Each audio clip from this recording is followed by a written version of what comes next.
Welcome, everyone, and hello to this very special edition of Romola D Reports. I'm here this evening with Dr. Helen Tsigounis from Melbourne, Australia, and she's here to tell us an extraordinary story of targeting, blacklisting, and sabotage of her medical career and medical profession. And she's going to start from way back, going right back to medical school and taking us through all sorts of travails after medical school and her experiences both in Australia and in Greece, since she's of Greek heritage. So, welcome, Helen. Welcome. Hi, Ramola. How are you? Very good, thank you. That is such a gorgeous picture behind you, and I understand you painted that picture, didn't you? Yes, I did. I've been doing a lot of painting lately. It's a way that I can actually deal with a lot of stress as well. And so I've become a painter. I haven't had any formal training at all. So I'm learning as I go along. Every time I do a painting, it's better than the one before.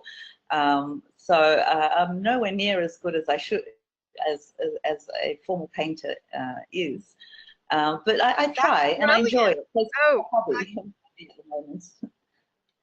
Helen, that is a gorgeous painting. I have to tell you, I paint myself. I've been painting for years. I've taken classes over time, etc.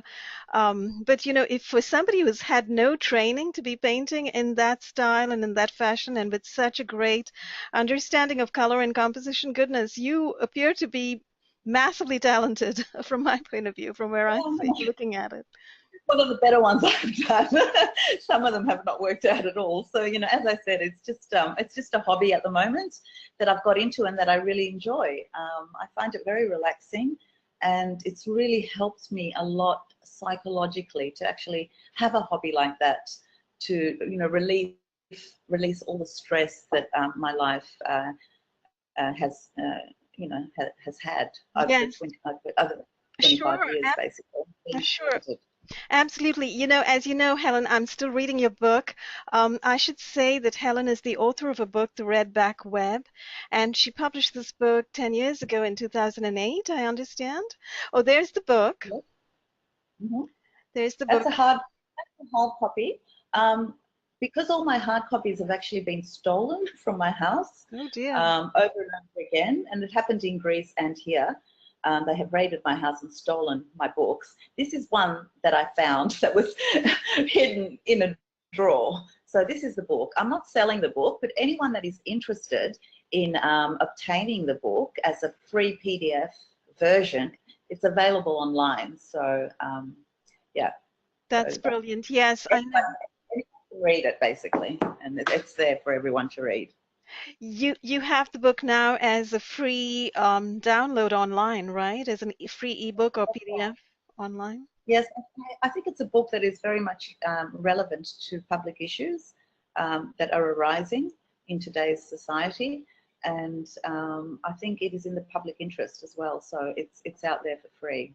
Hmm. Yes, absolutely. And I should make mention of the fact that this is one of the most extraordinarily detailed, meticulously detailed accounts that I have read of someone's experience, both in medical school, with events that occurred in medical school and later during your internship, and events that connected with doctors at the university that you went to medical school for, Monash University in Victoria, and then later on your internship in That's Townsville. right. Hmm. That's right. It's a detailed account of all these of my targeting since 1994. Um, I was blacklisted Yeah, perhaps we can by. start right there. Did you want to talk a little bit about those early experiences in medical school? I'd like to talk about medical school, and I will start there. But I think before I start, I just want to tell people what I have discovered through a very long process of being targeted since 1994. And what I have discovered about the system, whilst I've fought it all this time and still fighting it for justice. Um, what I have discovered is that the medical school was actually controlled by New World Order agents. Now, some of them were high degree Freemasons, others were part of the Illuminati satanic cult, also known as the Otto, which is registered in Australia as a satanic cult. It appears that these groups have actually infiltrated all areas of society, of the system in Australia. Medicine, the law, the media, the government, the intelligence agencies. It appears that this network actually is the deep state. When I say that, obviously other elements to the deep state exist as well, but these people actually control. They're on the highest echelons of power, controlling the deep state. So we've got a network that is actually controlling all aspects of society in Australia. So, you know, what they do and how they behave, you know, is not my thing to say, or, except to say there's a lot of literature out there describing a lot of these behaviours and actions from these secret societies. So I think medicine, like the rest of the system, in particular the law and the judges, were actually controlled by a network of these people. The sub-dean of medicine was a high-degree Freemason, allegedly Satanist, and allegedly part of a VIP pedophile. Now, I don't want to mention his name, but this particular person was actually the New World Order watchdog at the university, at Monash University in Victoria, Melbourne, medical school.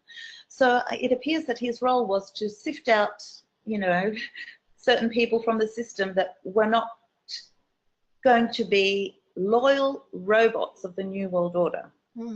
And you ran up against this as a student. Now, you know, everything that you have said right now is probably sort of ringing bells for various people watching, because at this point in time, everybody knows about this sort of insertion or interference at the very highest levels in our society by these occultists and Satanists and Freemasons and Illuminati. Right.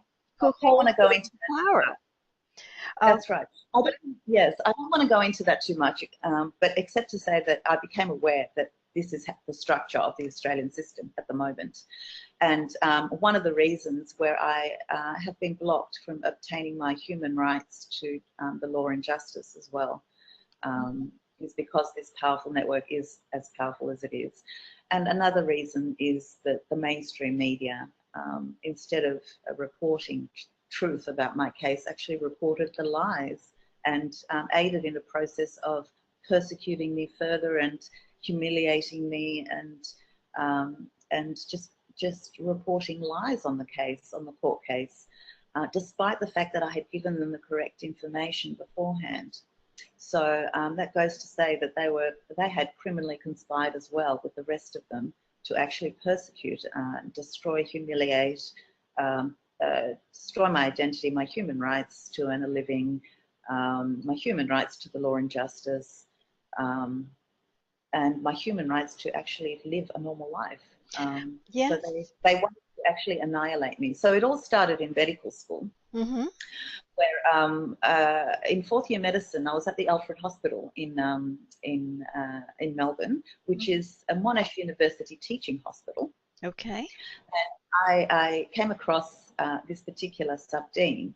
He had a long history of actually blacklisting a lot of doctors. So we all feared him in a way, because we knew that getting on the wrong side of this person meant destruction of your career. So who was this person? Why did he have so much power in the system? Well, you know, he was part of these networks and a very loyal New World Order type of watchdog at the medical school. Now, what sort of students did he blacklist? Well, he blacklisted, at the time we thought it was a racial discrimination issue, and I had a lawyer working on the case as well, and he thought it was a racial discrimination issue where he was targeting minorities, you know, people of Greek origin, people of Italian origin, people that were Indian, people, you know, people that were not Anglo-Saxon or Jewish.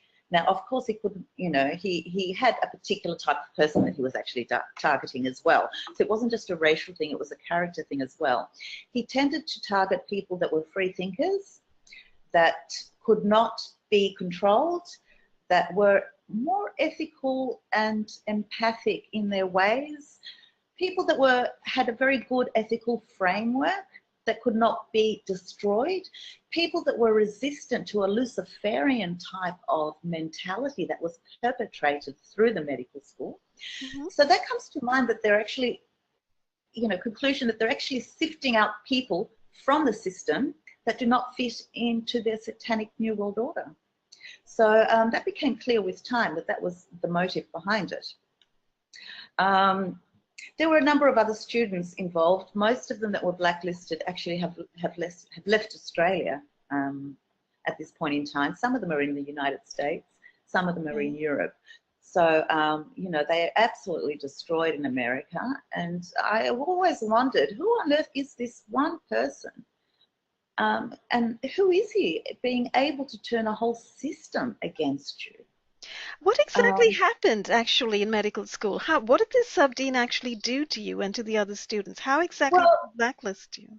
yes, there was a lot of bullying.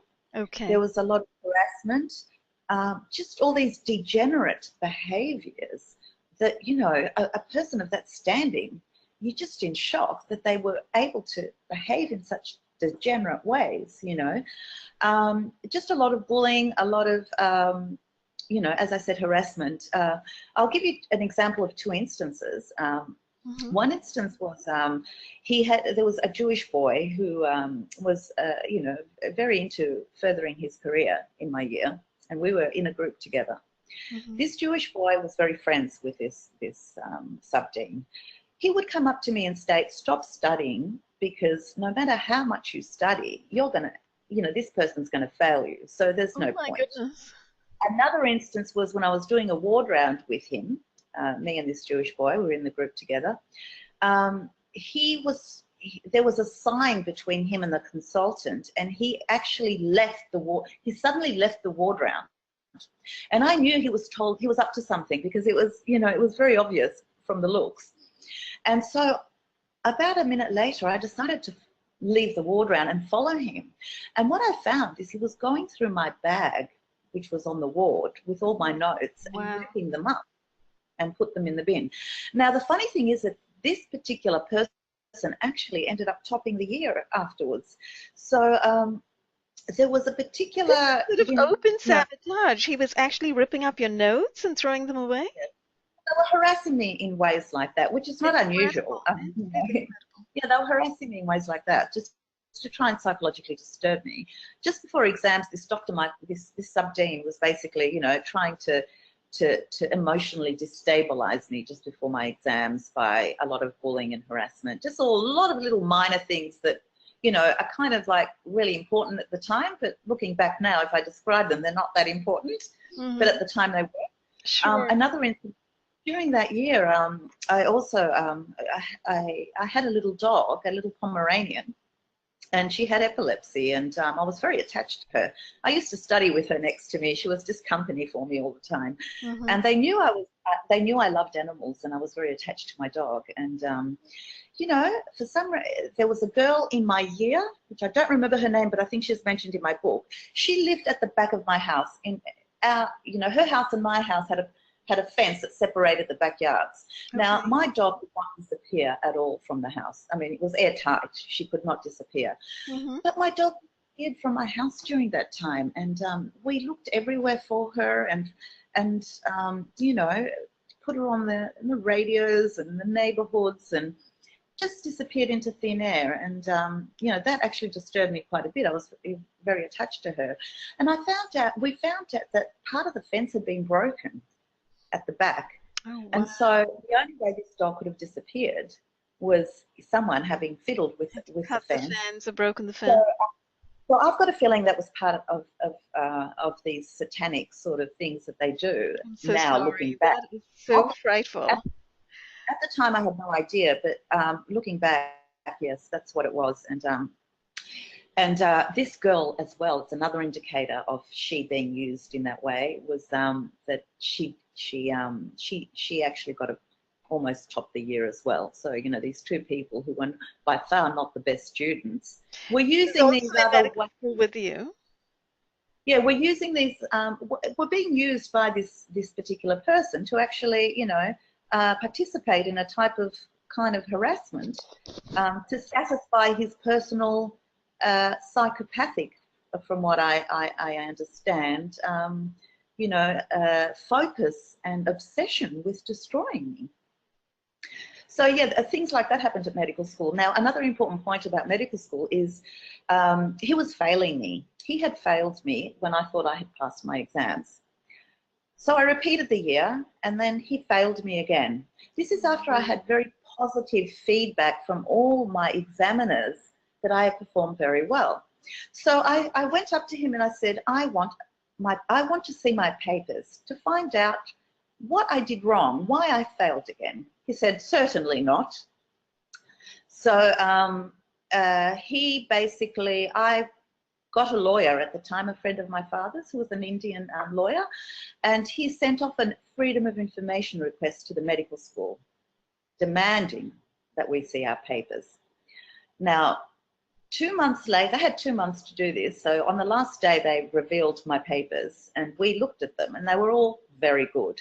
I had almost got 100% in a lot of things that were just totally crossed out by this big cross. Oh, wow. So the would give you like 9 out of 10 or 10 out of 10, and then someone had overrided that. Oh my and goodness. crossed it out. This I is also just, incredible. I also, It's I also just, so overt. It's like you. yeah. I think most doctors know that this goes on, but they're too scared to speak. They don't rock the boat. There's a lot of people that are aware of this blacklisting system. I think most people in the department are, and it has been discussed as well by, by a particular professor. It was discussed that, a friend of mine who was on the blacklist, he was also of Greek origin, had performed very well in his psychiatric exam and ended up getting a borderline pass. And he stood up and said, well, I want to see my papers. Something's gone wrong here. And he was blatantly told that he was on the blacklist. That's fine. So they were downgrading certain people and upgrading others. And so we presented this information to the Dean of Medicine, stating how could she have failed when she had performed so well. Mm-hmm. And he had to admit that it was a mistake in the end. Oh. And and he said, well, maybe it's a bit of her attitude that's the problem. And well, you know what, if you do anything against the department, you will never get your degree. We will all stick together and you will never get your degree. So my advice to you is put your head down, repeat the year again, and just, be quiet and just get through, and I'll make sure it doesn't happen again. And literally, it didn't happen. I mean, well, it did in a sense that, my marks were totally downgraded and, I wasn't going to go through the process of proving it again. So what happened is I proved that this man was fiddling with the exam of people, promoting the ones that he wanted, Mm-hmm. and just, destroying the ones that he didn't. So, I think this network got very, very scared, the fact that I had evidence to actually prove that. And once I graduated from medical school, they became even more vicious towards destroying me, and they were decided to actually destroy me through their control of the hospitals, the teaching hospitals. So I did my internship in 1998. I got very good marks, but from all, I did 10 months. I was in my 10th month, Mm-hmm. working, 18-hour days, up to 18 days straight. They actually had me working on wards where I had something like 100 patients, where other students had like 5 patients. So they put me into the worst part of the internship, program, to try and actually find out, to try and get some sort of, try and push me into some sort of mistake so they can use against me. Now, 10 months later, I was approached by the administrator of the hospital, Dr. Eleanor Flynn, who is, I talk about the male Freemasons, but there are also female Freemasons that are part of these satanic cults. So that's all I want to say about that. But she decided she wanted to see me because she was very concerned about my performance, and that I had written on a timesheet to have a day off after I had gastroenteritis.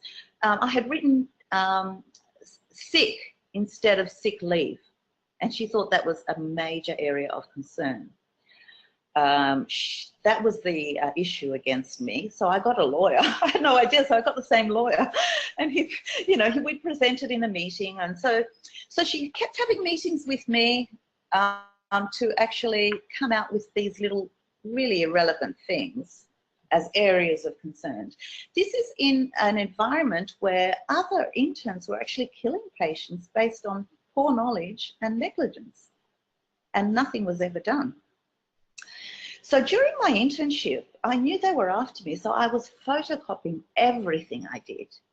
Every medical note that I had actually written, I had photocopied, because the administrator had this other young girl that was an intern, and I mentioned her in my book. And once again, she ended up doing very well in medicine. She was going around ripping notes from the medical records that I was actually writing.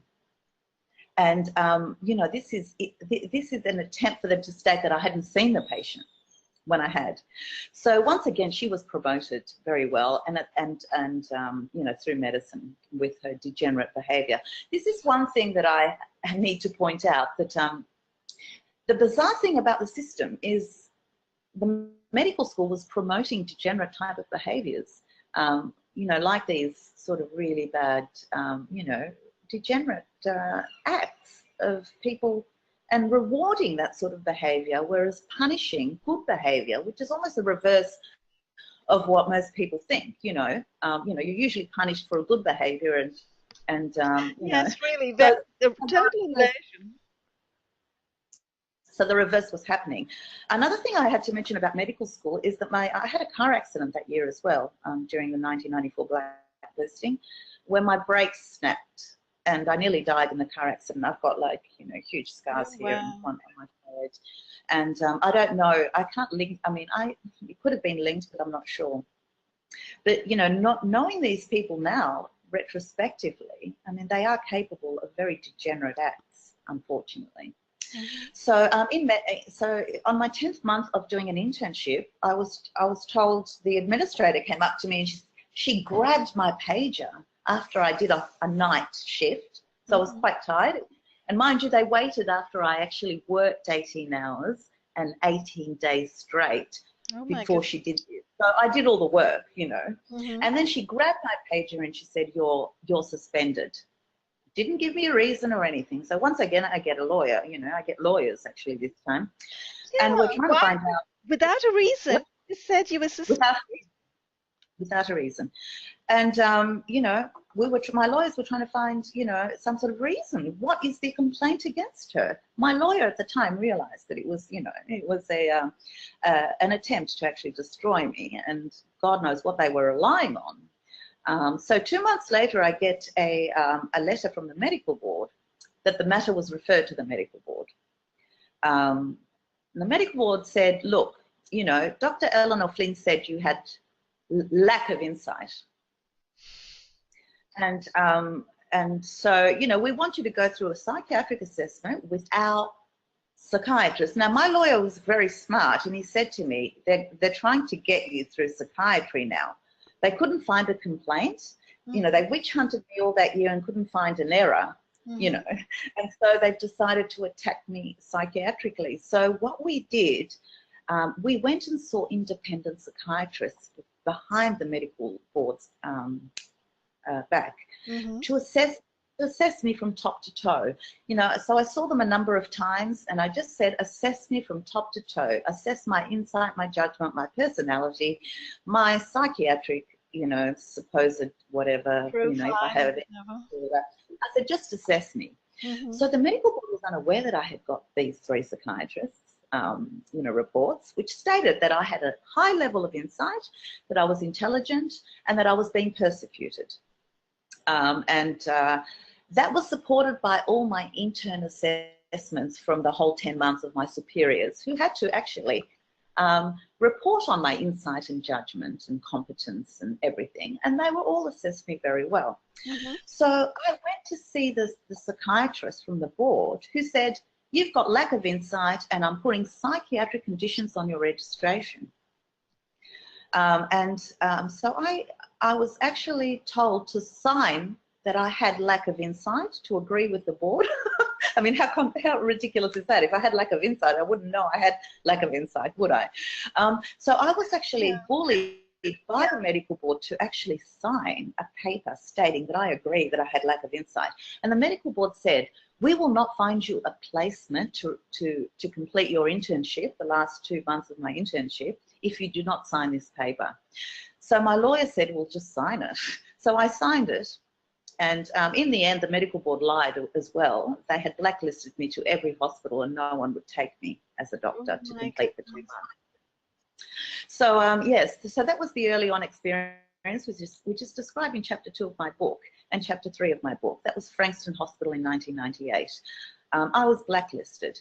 I went to Greece and I sat reciprocity exams there to actually get my license in Greece because I had lost faith in Australia.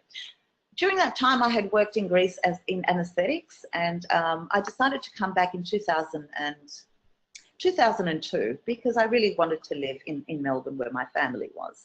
Mm-hmm. And I was offered a job by the Townsville Hospital in Queensland, where the director of clinical training, Dr. Barry Hodges, basically said to me, I'm aware of your situation.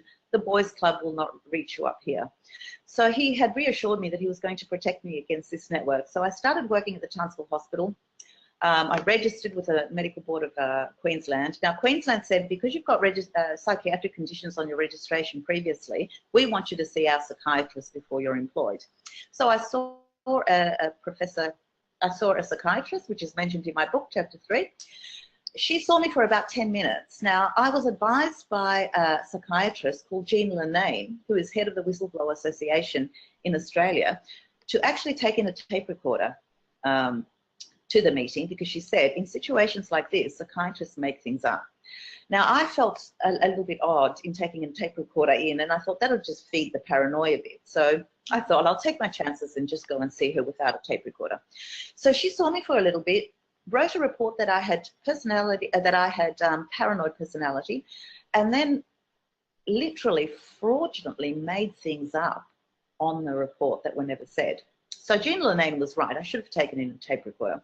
So the Medical Board of Queensland put in a myriad of psychiatric conditions on my registration, which made my life very difficult. Seeing a psychiatrist once a week, their psychiatrist, seeing a GP once a week, reporting, getting all my supervisors to report on me psychiatrically every week, all these things that made your life, humiliated you, mm-hmm. degraded you, and basically made your life very difficult. But I went along with it. I was told to go along with it, So during my 1.5 years in Townsville Hospital, I also did one very clever thing, is I had a friend in Sydney who was a lawyer. So every time I had some time off, I would go and visit her in Sydney, and I would also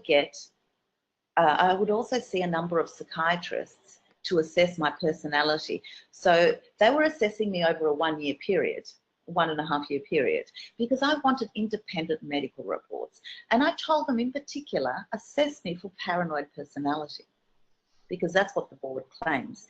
Now, I got all these reports at the end, and I sent them to the medical board so I can prove that, I don't have a paranoid personality and I don't have to have conditions on my registration. So I made an application at the end of a 1.5 years of working at the Townsville Hospital. I made applications to have these psychiatric conditions removed based on these reports that stated, one psychiatrist, Dr.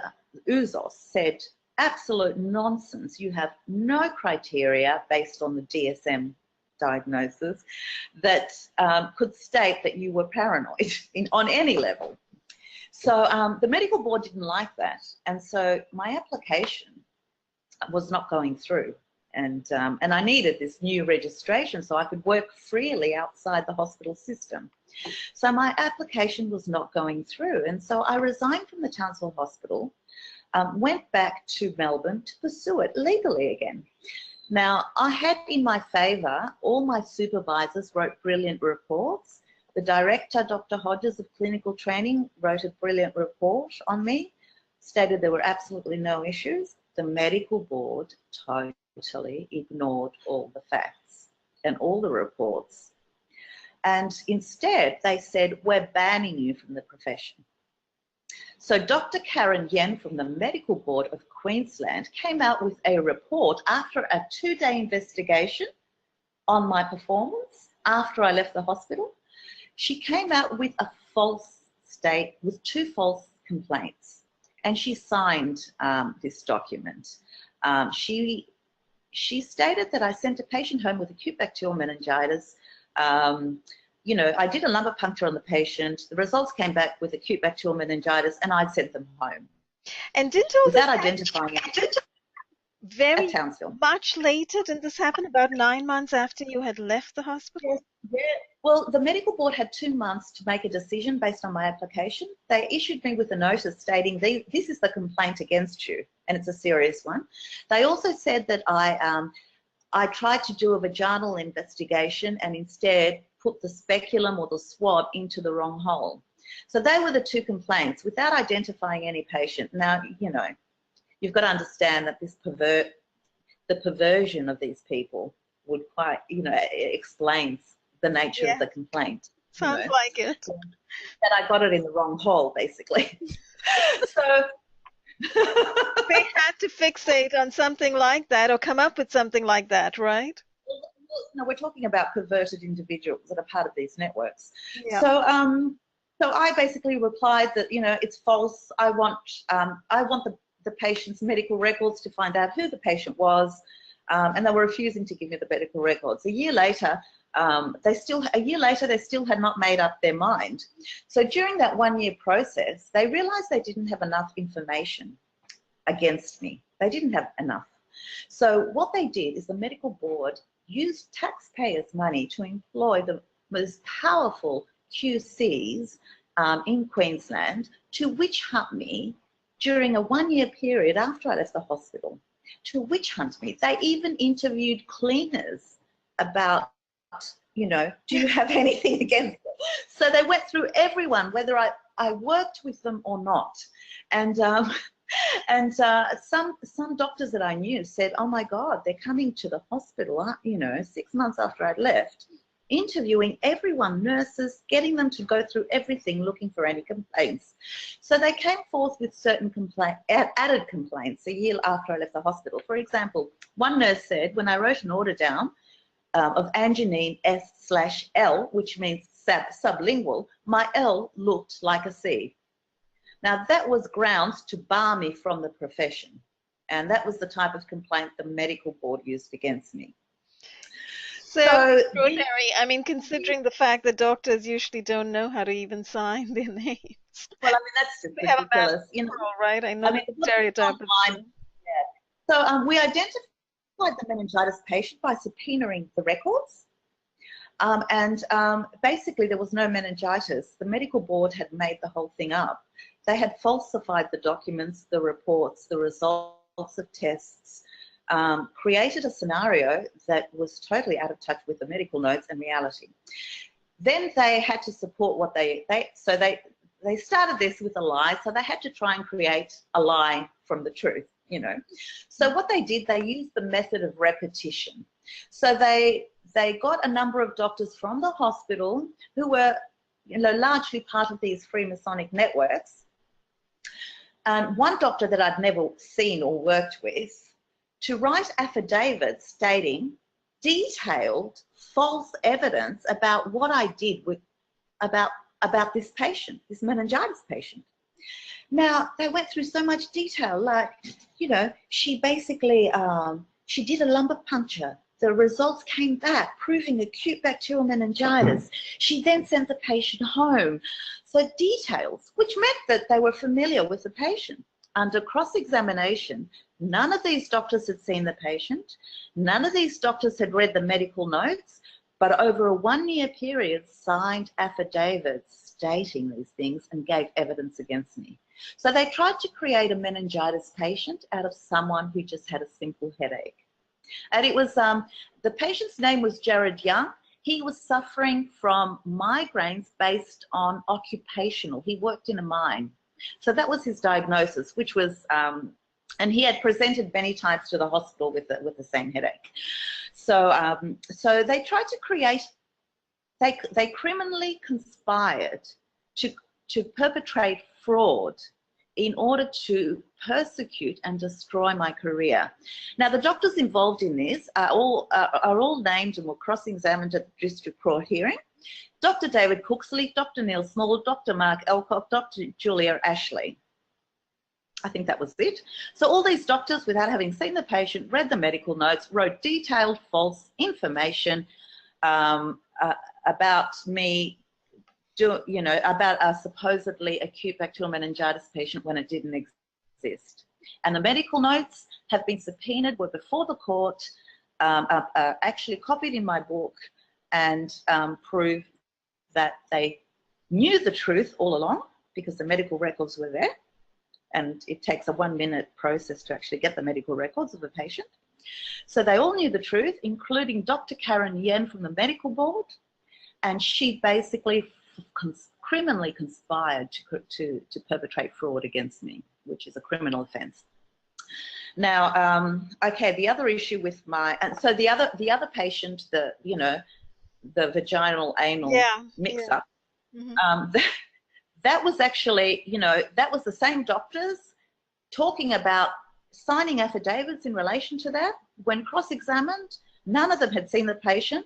No patient was identified. Some doctors said they heard it was a swab. Some doctors heard it was a speculum. So they were inconsistent between each other. They all said they heard it from someone that they couldn't remember. So this complaint was relied upon by the medical board to bar me from the profession. Where there was no patient, the people making the statements heard it from someone but couldn't remember who. They had signed affidavits in relation. This is so horrifying. I mean, just to pause there for a minute, Helen, because it sounds like right from the beginning, there's been such a train of injustices and such an overt, pointed effort to literally witch hunt, as you say, to really focus on you, your work, and literally persecute you, all through medical school and also through this internship. Well, it has to do with the New World Order blacklist. If your name becomes, part of this list, you will be, hounded by these people. Now, I'm not the only one. As I said, there've been so many other people. Yes, I'm very curious to find out about the others as well. You said there were a few in college as well during your medical university degree. I think there have been other people, but usually they, they shrivel in the background. Some commit suicide by having their lives destroyed, being attacked and persecuted. It's a very difficult situation to go through, to give up your life, your identity, your human rights as a person. Very difficult.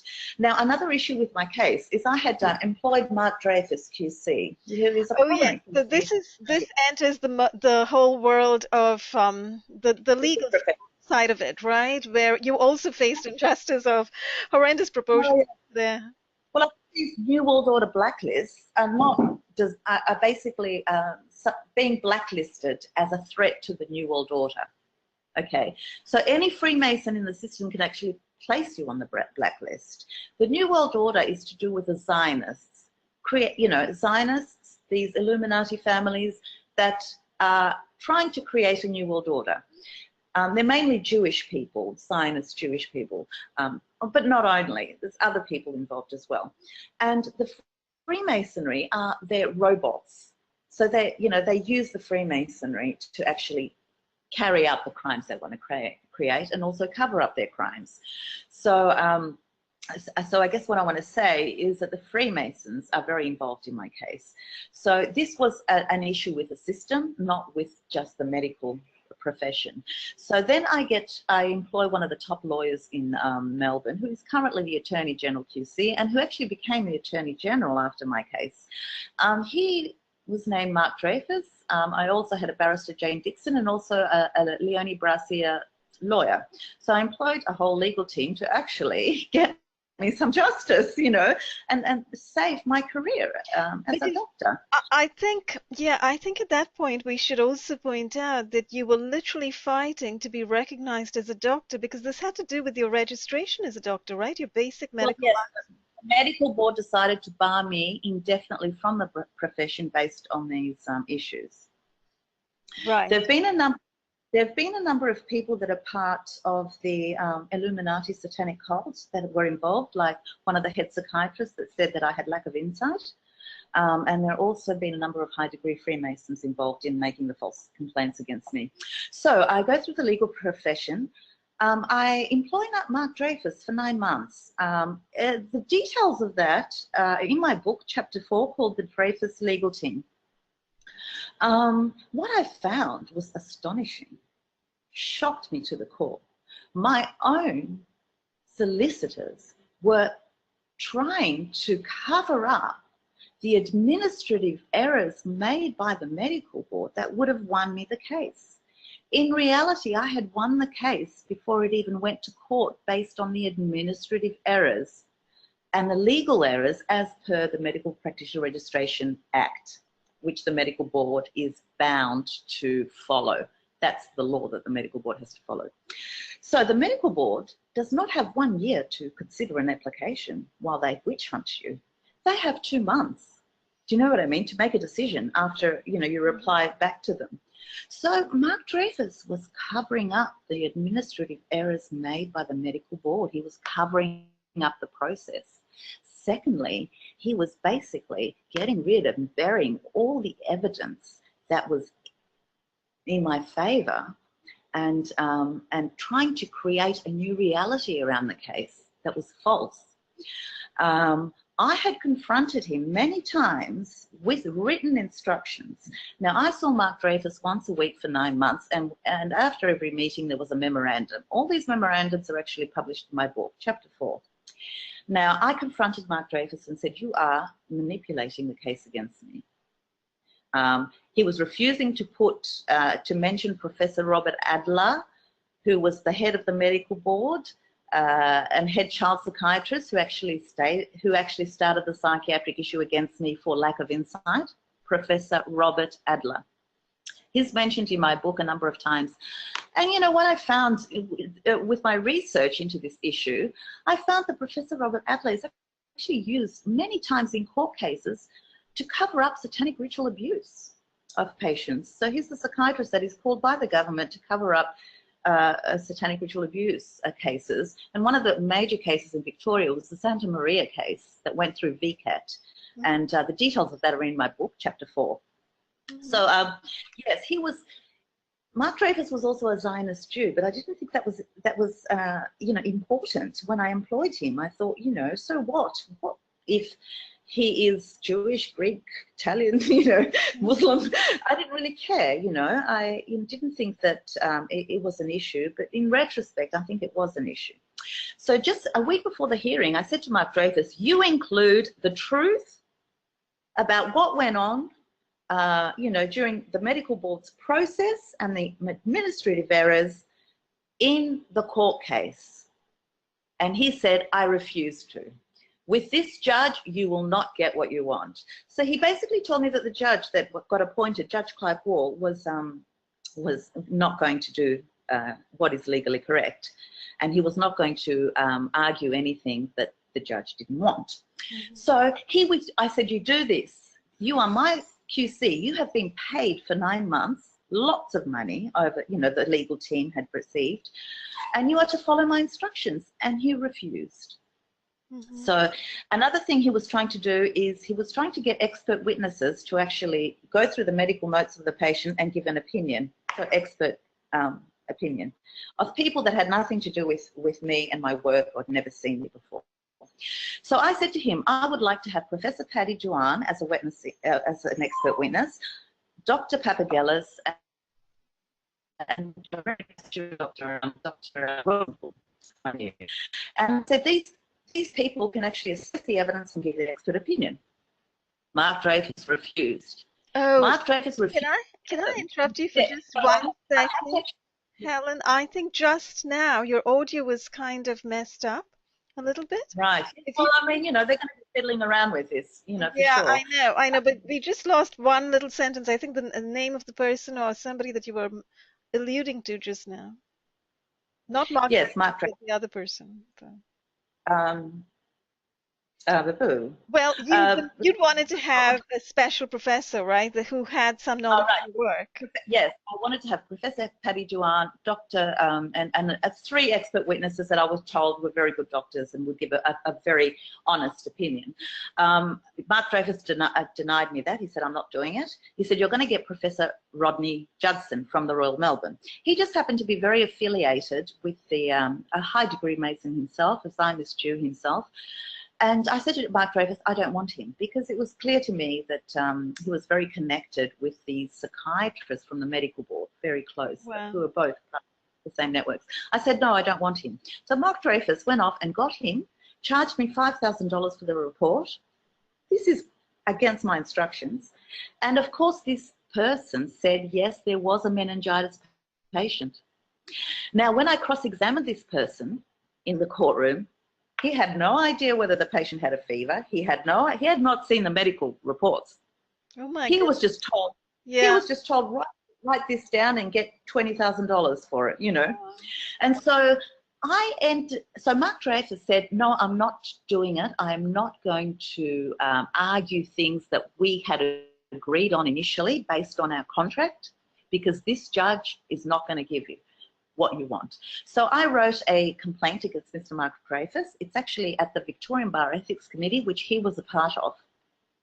And I wrote, and it's copied in my book, it's filed with a number, all the different areas, all the different aspects to what I believe he breached his duty of care as a barrister were identified, proven in my chapter 4 of my book.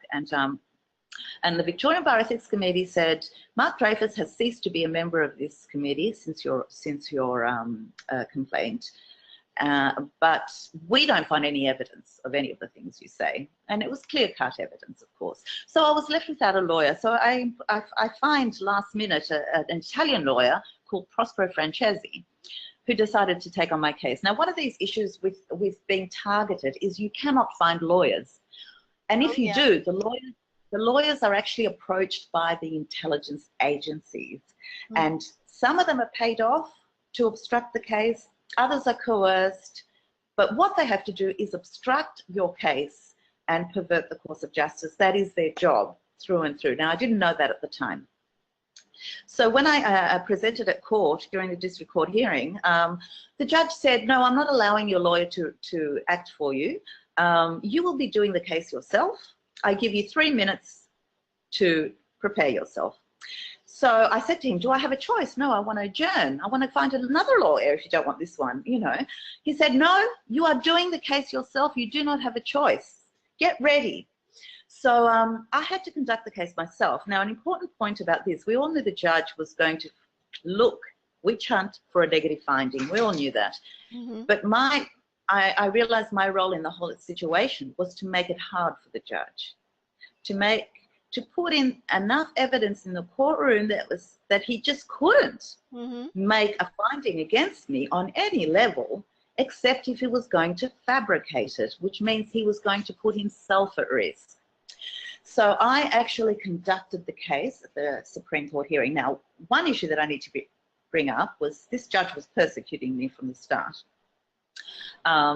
You know, I think the fact that he forced me to do the case myself was an example of that. Yes, that's huge. Now, I mean, that in itself, that is so extraordinary that literally, I mean, here you are, a medical student, all of a sudden being asked to conduct your own case, literally on the spot. You were put on the spot.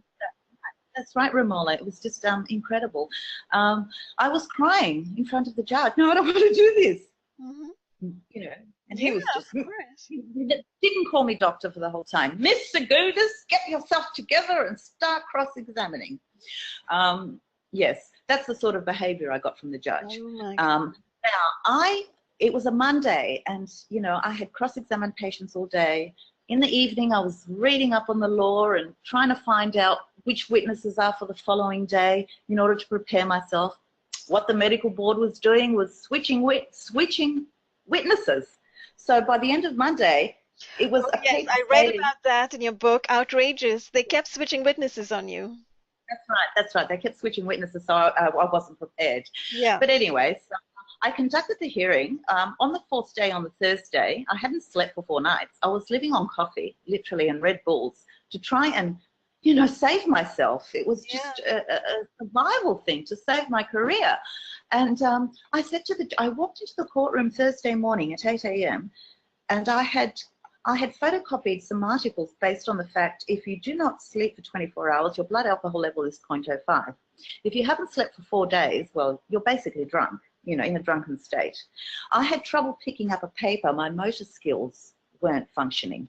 I was slurring my words. So I said to the judge, Your Honour, you have forced me into a position where I have to sort of, you know, conduct the case myself. I have not slept for 4 days. I've had no legal help from anyone. I'm reading up on the law and the witnesses every night, preparing myself. I have not slept for 4 days. I'm finding difficulty speaking and picking up a pen. Could I please adjourn the case for a day so I can sleep? And I handed in the article, which is an exhibit before the court case. So it's made it in the evidence. He said, no, Miss Tsigounis, continue on. Oh my With goodness. his, yes. Totally So harmless. well, I mean, you know, yes.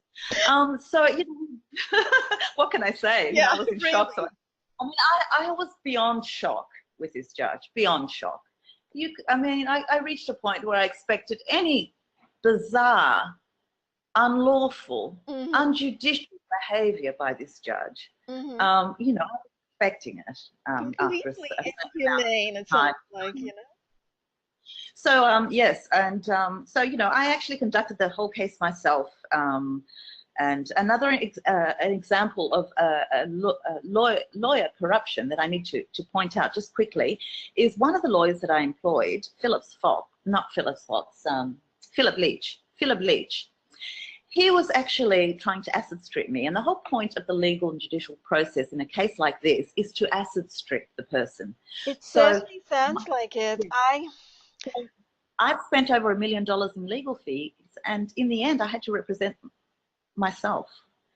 So, you know, where did all this money go? An example of what happened, Philip Leach sent me a tax invoice stating, based on my instructions, that he subpoenaed Dr. Karen Yan from the medical board, who made up these false accusations about the meningitis patient. She was the key witness. She's the one that basically prevented my registration from happening based on her report. So I said, now Mark Dreyfus was refusing to subpoena her. So this lawyer, I mean, they were told not to subpoena her because she was freaking out. She was freaking out. Because she made up the whole story and she put it in a report and signed her name to it. That's right. So what Philip Leach did, he wrote a tax invoice, which is copied in my book, stating that I have sent subpoenas for her. But I checked the court documents and subpoenas were not sent. And he charged me $10,000 for this. Oh my God. So he had to do it. So, you know what, all along I have made complaints with black and white proof of legal solicitors' corruption to the Law Society in Australia, and nothing has happened. They have written back stating no evidence to support your claims when there is clear-cut evidence. So that's the level of corruption that has occurred. Yeah. So that is extreme. So yes, I conducted the case myself, and I began to actually pick up on things, and I did it actually very well. It was a 3-week process, and this is the transcripts. Another thing the lawyers were trying to do is get rid of all the documents. That's another thing they were told to do. So every time I gave them documents, my own lawyers would just totally make them disappear. Oh my gosh. So what they wanted to do is get rid of all the evidence that was in the court case, all the evidence of the district court. Because they had failed. They had failed because I was able to conduct the case myself. They didn't expect that. So, you know, the transcripts are there for everyone to see. I conducted the case and did very well, actually. Yes, I can attest to that, having read a bit of your transcripts. I mean, it was actually very interesting reading the transcripts and seeing how very intensively you kind of rebutted their very odd responses to you. Yes, yes. All the evidence of the court hearing, the district court hearing, which was basically D1136. So anyone can get the transcripts. The transcripts are basically, you know, copied in my book. because I had to actually write a book about it because they were trying to get rid of all the information of what went on in the courtroom to cover themselves up. So yes, the end of the district court hearing, I employ another prominent QC, Tony Morris, to conduct the case. To some degree, he created a document for the Supreme Court appeal stating that the primary judge was biased. The primary judge failed to adhere to appropriate standard of proof, being the Brigidshaw standard. The primary judge conducted an unfair trial, and a lot of other errors of law. Now, it is the function of the Supreme Court to correct errors of law that have occurred by a previous district court judge. Mm-hmm. So we had a 2-day hearing at the Supreme Court of Brisbane with Tony Morris. After the first day, I realised that my own solicitor once again was covering up the evidence of proving fraud by the medical board and criminal conspiracy to commit fraud. So that issue they did not want to actually, be before a court, or to actually highlight these issues, because then it becomes a criminal matter. They didn't want that. And the other thing is, the Supreme Court judges, all being Freemasons from what I've been told, were basically stating, well, she just got rid of Mark Dreyfus. And that is, they actually had the complaint before them that was at the Victorian Bar Ethics Committee. And one of the issues was that he withdrew from the case a week before the hearing, despite having had $10,000 deposit for the actual hearing, and despite having a 9-month employment with him to conduct the case. So he withdrew. That was part of my complaint. And so they decided to cover up for Mark Dreyfus as well. Just to make out that she's just getting rid of all her legal team all the time, and so, Mark Dreyfus actually withdrew from the case, and that was the centre of my complaint at the Victorian Bar Ethics Committee. So the Supreme Court judges were actually, covering up. There were 3 points of cover-up. 1, cover up the medical board fraud and malicious intent. Secondly, cover up the administrative errors of the medical board, which proved that the case was unlawful from the start, that I had won the case before it went to court based on administrative errors. Thirdly, to cover up for Mark Dreyfus's conduct, which is right. Yeah, and it's so on that point, I just wanted to comment that, reading through your chapter 4 of your book, where you talk, at length about your interaction with your legal team, etc., he kind of even did things like fudged an affidavit that he was presenting as emanating from you, whereas he wasn't presenting your information in it. Yes, right. Yes, that's right. He was actually creating a false affidavit from me, not based on the evidence. Yep, that happened. A lot of things. There's a lot of issues there that need to be addressed at some point. The Victorian Bar Ethics Committee refused to address it, and as did the Attorney General of Australia at the time, Philip Rudd, whatever his name was. Just not addressing the issues, not wanting to address them. And of course, Mark Dreyfus stopped being a QC at the time of my complaint and became Attorney General of Australia. So he actually went beyond where he was, which again tells it kind of tells you how that network is constructed and how people are sort of helping each other climb the ladder. My story, despite it being one story, highlights the function of a system and how they do function in a general sense. This is one story, but it's one story that actually points to a lot of truths about a system and how it operates. So after the first day of the Supreme Court hearing, I rang up a barrister, Charles Waterstreet, and I said, oh my God, my own QC is actually participating in a cover-up process. He's refusing to address the fraud and the malicious intent and the criminal conspiracy to commit fraud by the medical board and a number of doctors in relation to the meningitis patient, which was the main patient. That was the key patient, that the main complaint, as identified by the judge and the medical board, the main complaint against me was false. And so Charles Water Street said to me, I was crying, I didn't know what to do. You know, I was in a courtroom where not only the judges were against me, the QCs from the other side, my own QC decided to actually cover up this stuff, which was quite disturbing. And I asked Charles Water Street what to do, and he said, look, give Tony Morris written instructions tomorrow morning that he is to address the fraud and the malicious intent by the medical board and its witnesses and point to the evidence, or else he is to stand down and you take over the case. So I gave him written instructions in the morning. Now, Tony Morris did not want me to take on the case because I would have addressed these issues. And the QC, David Tate from the medical board, was going like this to him, not to have me do the case myself. Yeah. Tony Morris said, what I'll do is I'll present these to the judges. I'll state what your instructions were, which at the time was good enough for me, because what I wanted is this information to be before in a public arena. So he said, my client basically wants me to state that there was fraud, that there was a criminal conspiracy to commit fraud by Dr. Karen Yen, Dr. Cooksley, Dr. Elcock, Dr. Ashley, and Dr. Neil Small. And but you know, I find nothing in the evidence to suggest this. Oh my and God. So you know, so that was good enough for me, and that put him in a really bad position, because and then the judges said, well, of course, for what reason would they conspire against you? To what end? Oh my. This is the judges, the Supreme Court judges. And I just thought, well, you know, I've got the information before the court. That's what I wanted. So I can appeal. You brought it out. Yeah. Yeah, so I can appeal again to a higher court and get this solved. That my own solicitor was covering up this.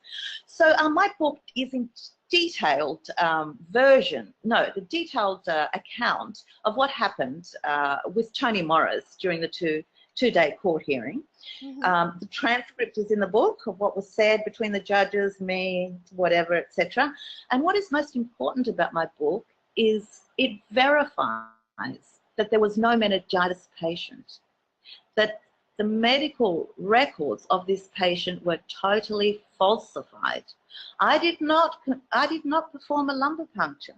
When another doctor performed a lumbar puncture, the results came back to exclude acute bacterial meningitis. The blood cultures of the patient that I took were negative, excluded bacterial meningitis. The clinical picture of the patient excluded bacterial meningitis. He had no fever. His white cell count was normal. He had no neurological signs.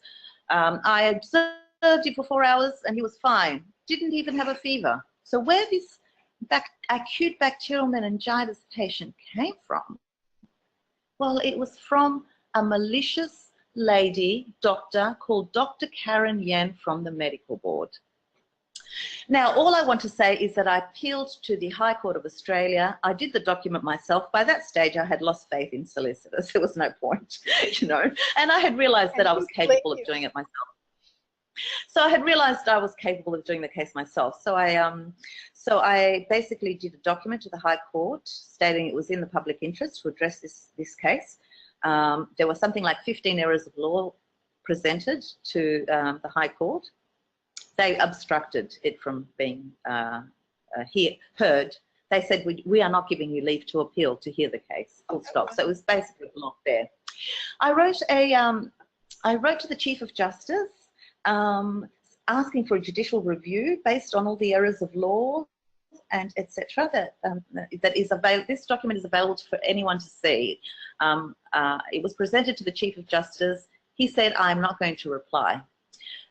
So, yes. How did he say that? Did he send you a memo or tell you on the phone or tell you to your face? No, I had a doctor friend ring him up and state, you know, it's been months since this complaint has been made. Can we have a formal response? And he said to this doctor friend of mine, Dr. Leong NG, that I will not reply to this. So I guess I'm in a position now where I need to find a lawyer in Australia. Since then, last year, there were two Senate inquiries in relation to the medical board bullying and corruption that were conducted. I've got the here, actually. I'm not allowed to talk about them, but the one Senate inquiry into medical complaints regime, so there were 2 Senate inquiries. Now, I actually admitted all this evidence, including a copy of my book, and including David Donovan's, from Independent Australia, who actually wrote 3 articles about my case, but refused to talk about certain issues, but talked about the meningitis patient and etc. Okay. And he did call the medical and legal fraternity extremely corrupt in these in his reports. You can all find them on Independent Australia. Okay. Independent Australia by David Donovan. He was a lawyer and became an independent journalist and runs this paper. So he read my book and was like totally, you know, he said, look, he said he really admires the fact that I support everything I say based on facts. And so he decided to write 3 articles on my case. That's brilliant. I was also mentioned in David Donovan's Independent Australia false psychological imprisonment article as well. So my case is an example of false psychological imprisonment, because they do imprison your life when they take away all your human rights and demean you and fabrications against you. So anyway, that is the formal aspect of my case, and of course there's an informal part. Now I'll talk about the Senate inquiries just quickly. I submitted all this evidence to the Senate inquiries, black and white, beyond reasonable doubt, criminality by the medical board. They accepted my inquiries as relevant, filed them, made them confidential out of the public arena for 30 years. And I was given an order not to mention them or give them to anyone, or make my inquiries, the documents, available to anyone.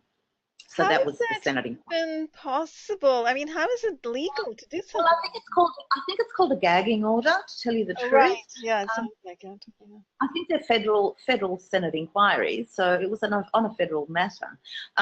The senators, including Nick Xenophon MP, failed to exercise their powers as senators of an inquiry, failed to adhere to the Australian Constitution, failed to refer my matter to the federal police, and failed to apply the law, and failed to expose it as well. So in reality, it was a perversion to the course of justice as well, and failed to make it available to the public. So yes, so that's what happened there. Now, yes, and just to add towards the end, you know, apart from this formal process of being attacked by the system, which I can prove, I can actually prove I am a targeted individual, and I was targeted. I can prove that, and you know, I can prove that before a court of law. And of course, there's a lot of damages associated with what they've done to me. And the Australian government and the Australian system are still trying to obstruct and cover up the truth of my matter to prevent me from obtaining my human rights to the law and justice. I had approached a lawyer to help me with the Senate inquiry submission, which was very particular and legal. And he said to me, helping you is going against the system, so I cannot help you. There appears to be a bar coming directly from, like, you know, coming directly from my enemies, which are the, you know, the Zionist, Illuminati, satanic cult, and high-degree Freemasons that operate within the system, banning banning all lawyers from taking on my case and threatening them. So that's where I'm at the moment. I'm actually, you know, really need a lawyer to actually help me resolve this issue. They have financially stripped me of all my finances through the illegal court process. They have, you know, stripped me of my identity, taken away my human rights to the law of justice, prevented me from living my life, you know, the way I had planned it. And that, you know, and I'd like to state that apart from this formal process, there's an informal stalking, harassment, defamation process that was going on the whole time. Calling me mad, calling me paranoid, going around saying I'm bipolar, going around saying I'm schizophrenic. Now, there's never been any evidence of this in any psychiatric report. Going on to say I'm a bad person. They have actually approached people in my realm. For example, a particular cousin of mine who, you know, has a very particular low IQ, and she failed high school, and she has also an autistic boy. this particular cousin of mine was approached and told to aid in a defamation process against me. Oh, heaven. We're talking about, you know, and the government's actually given her a lot of favours in doing that.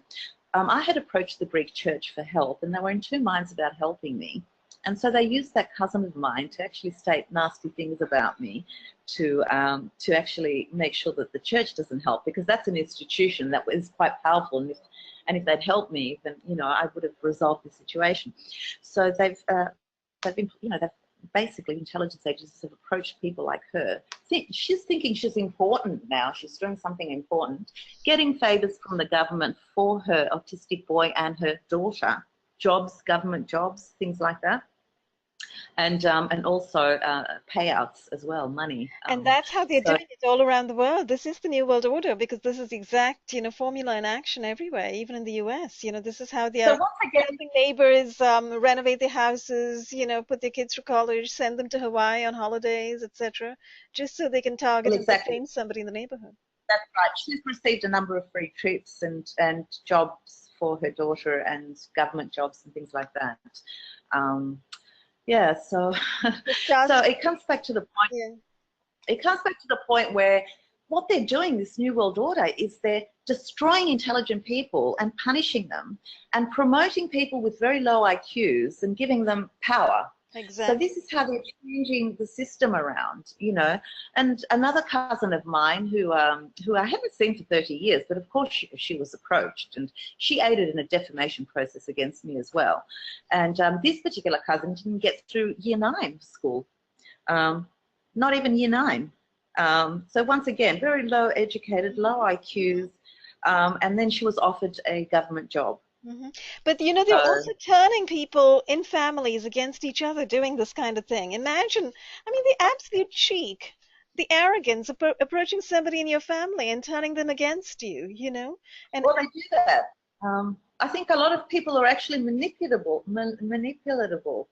You know, if you have the intelligence agencies coming up and stating, your sister's paranoid, your sister's bipolar, your sister's got lack of insight, your sister's schizophrenic, your sister's got a personality defect. That's another thing that the district court judge made in his judgment.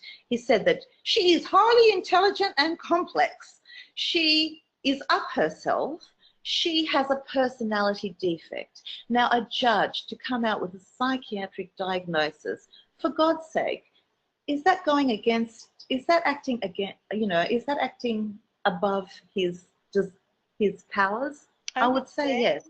Now that was an error of law as well, you know. Yeah. That was another error of law that was presented to the higher courts, which was ignored. So yeah, they are, you know, they have turned total communities against me.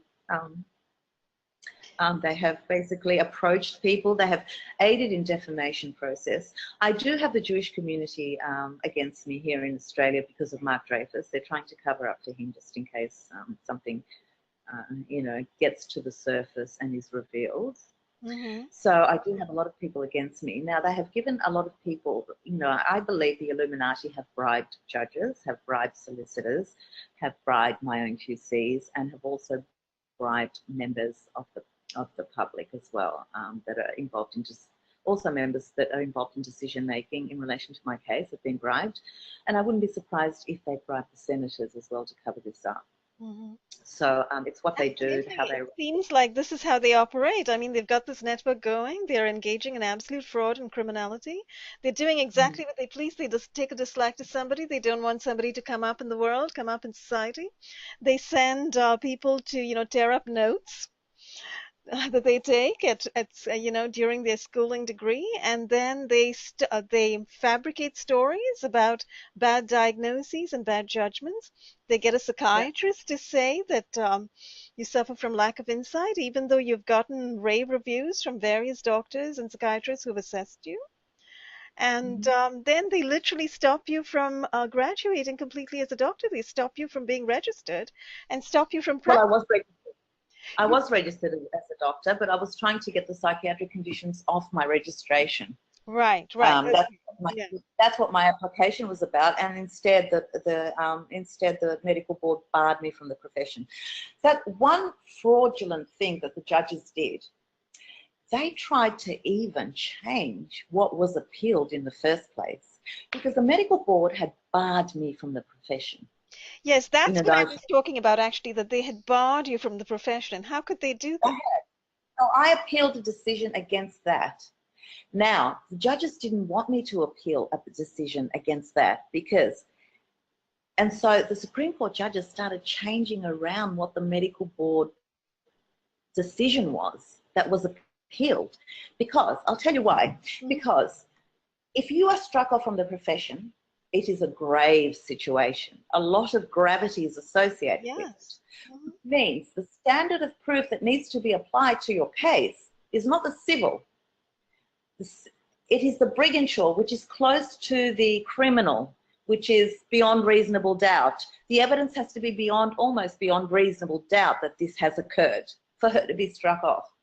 So the judges decided, my God, even though the district court judge said the Briginshaw standard applies to this case, as it does with every other medical case, because of the gravity of the situation, the Supreme Court judges said there was no gravity associated with the situation because, she wasn't struck off. Oh I mean, my. this is the judges actually falsifying the actual decision by the medical board that I appealed. Can you imagine this sort of conspiracy going on? This criminal conspiracy of our own judges and lawyers?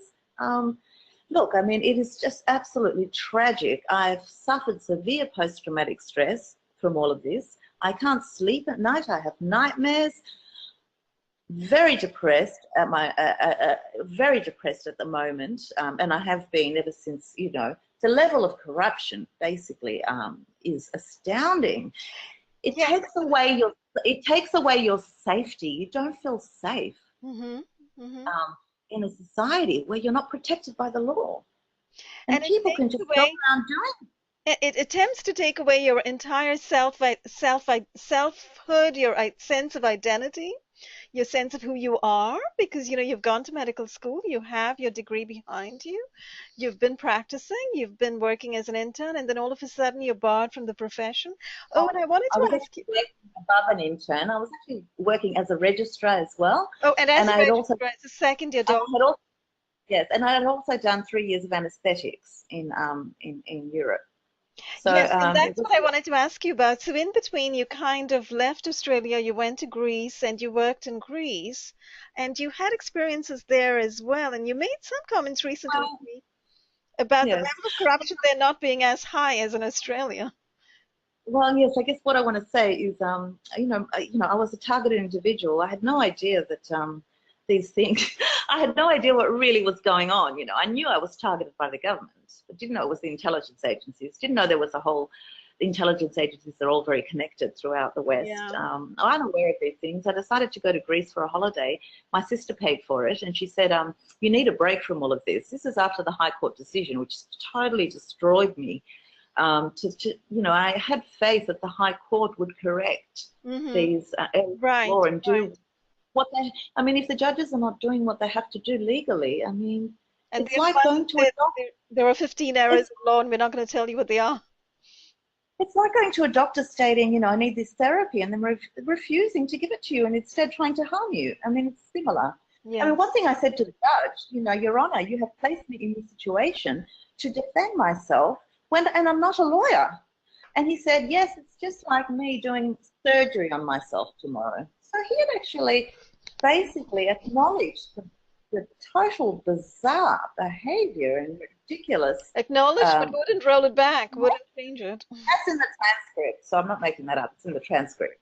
Yeah, Um, I did see. yeah, so look, I mean, I was just devastated at the end of the High Court decision, and I was being forced. People are telling me write a book and mention all this stuff in the book. So I went to Greece and I stayed on an island in Greece where I was writing the book, basically. I couldn't write it here in Australia because I was so traumatized by the situation. Every time I thought about it, I was getting, post-traumatic stress effects, I and can I was imagine. depressed, Yes, and really. I just couldn't face it at all. So I went to Greece, and somehow there I was able to put a pen to paper and, write this stuff. So I read the book and Brilliant. decided, you know what, I didn't want to go back to Australia. I thought, oh my God, I can't go back. I was, you know, don't forget, my situation is very much a part of being psychologically imprisoned. You're imprisoned. You're not allowed to live your life. You're not allowed to have an identity. You're not allowed to have finances. You're not allowed to have a social network. All my doctor friends dumped me on the day of the hearing, and they were approached. Friends that I had over a 30-year period, one particular female doctor that we grew up together from 12 years of age, went to Coro Anglican Girls' School together. I had supported her in so many different ways over the years. She had to make a decision, and she made the decision that she's going to be on the side of the system, not me, because she's a doctor and she needs to practice, and she has children that need to operate in the system. So on some level, but then they used her against me as well. She wrote a character reference that was before the court. I've known Helen Tsigounis all my life. She is honest, she is capable, she's high intelligence, she's blah, blah. Wrote a very good character reference. And it was presented before the court in evidence. Mm-hmm. And after that, she must have been approached because she basically turned on me after a 30-year friendship. And we were like sisters. It wasn't just a friendship, it was beyond that. I had even christened her daughter, you know. Oh, wow. You were Yes. very And close. so Mm-hmm. yeah, so she basically had to make that decision, you know, to either and this is what they do. They break all your supports, and you know, she was an Yeah, emotional support this for is me. exactly what They everybody break, who's targeted is yeah, reporting. Yeah. right. So they try and just get into your life and break all the bonds Mm-hmm. that you have with people, so you can be left with no support at all, emotional support, Mm-hmm. human support, Mm-hmm. human friendship. And this is a way that they use to actually weaken you as a person so you cannot fight back. And And this they is what try and they are just take doing to everything. They're doing this to multiple people. And as you said earlier, Helen, these are the people who are the smartest, the brightest, the bravest, the most outspoken, the most courageous, the most excelling at their various fields and professions, people who stand out for one reason or the other, and who cross paths with somebody who is possibly a Freemason or a Satanist or one of these secret society occultists who, bring their little network of thugs to bear on the issue and start ostracizing and marginalizing and literally excommunicating people from society in this fashion. Yes. Well, that's what they've done to me, and I'm living a terrible life at the moment. You know, I've had to go back and live with my parents, and I'm 50 years old. You know, I've been fighting this since 19. I've been blacklisted for over 25 years. Mm-hmm. They've been at me, and these people are nasty. I've come face to face with evil, and you know what? I came from a very beautiful, traditional, loving, Christian-based family, where this sort of behavior was never even thought of, that people can be so degenerate and behave in such disgusting ways. Mm-hmm. You know, and No, these it's a people are, plague. It's a plague. They are a plague in our society and on our world. They have taken over and they are doing this to multiple people around the world. And we're living right now in a time period where now, the intelligence agencies have such power. yes, I'd like to state what was written in my book, at the back of my book, Yeah. which this book was published 10 years ago. So I had no idea that these networks existed. But I mean, you know, I had some idea eventually, but, you know, not to the level of insight that I have now. I had written, targeted by a satanic network, malice, false complaints, corrupt judges, gross violations to the laws, and cover-ups to the highest level. The unfolding events in all their detail, their complexity, and their deepest meanings penetrate to the final and general truth. So this story, my story, shines light on the network that controls the Australian systems and the crimes that remain lurking in the shadows. Now, I guess my case is a big perversion to the course of justice in Australian history, and it's a huge crime. And I'm trying to obtain a barrister that is brave enough to actually conduct the case and get me some form of justice. It's the only thing that I have left in my life. I've been working for justice for over 25 years, trying to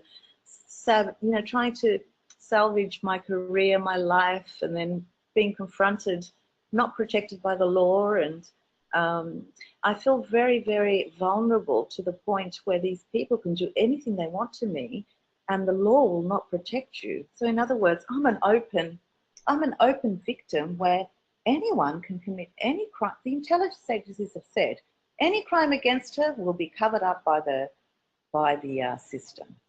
And they have committed multiple crimes against me, as I've discussed, which are proven in my book. Mm-hmm. And, you know, what's to stop them from killing me tomorrow, sending off some MK Ultra Illuminati psychopath to actually murder me? And there have been attempts on my life.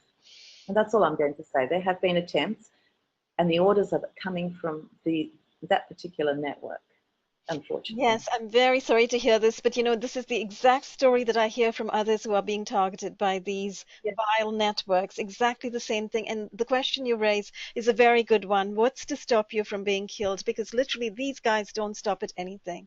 They are So going they after don't. people's lives and the utter ruination of people's lives. What I've been told is what has protected me so far is the fact that I've written the book. And that is something they didn't want out there, because it is actually, you know, it's in the public domain and people have read it and know exactly what's going on. And they're not falling into the trap where they're believing what the government is actually saying about me Mm-hmm. and making things up, which in the past people were believing the government.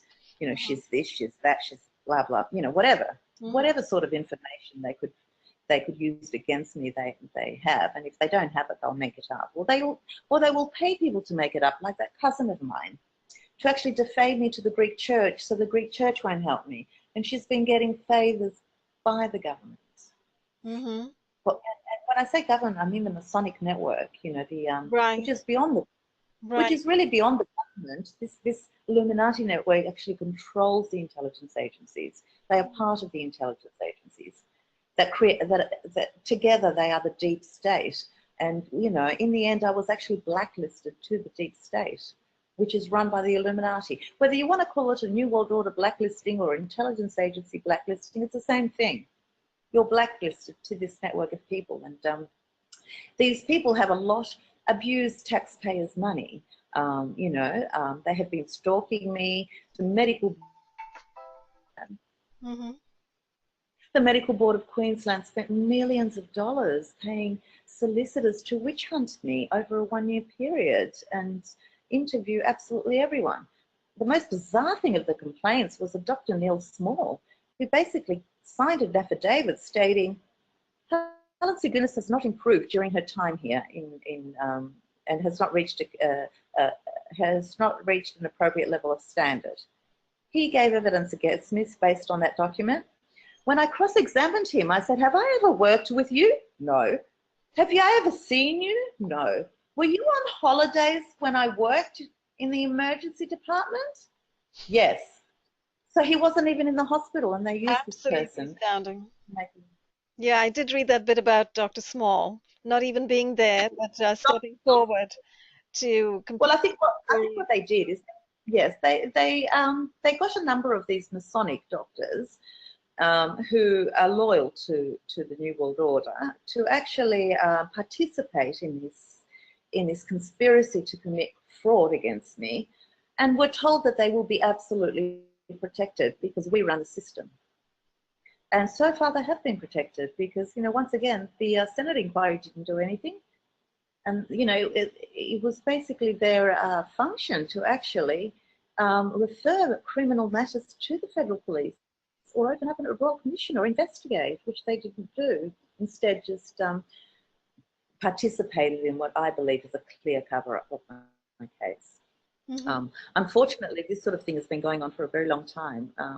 You know, Illuminati crimes in Australia are covered up by the system. Now, I don't know, I'm not an expert on the Illuminati or Otto, as they're called, and they're actually registered in Australia as a satanic cult. And we also have the Church of Satan here in Sydney as well. So, you know, these networks are religiously have a religious way of interpreting things. masking themselves.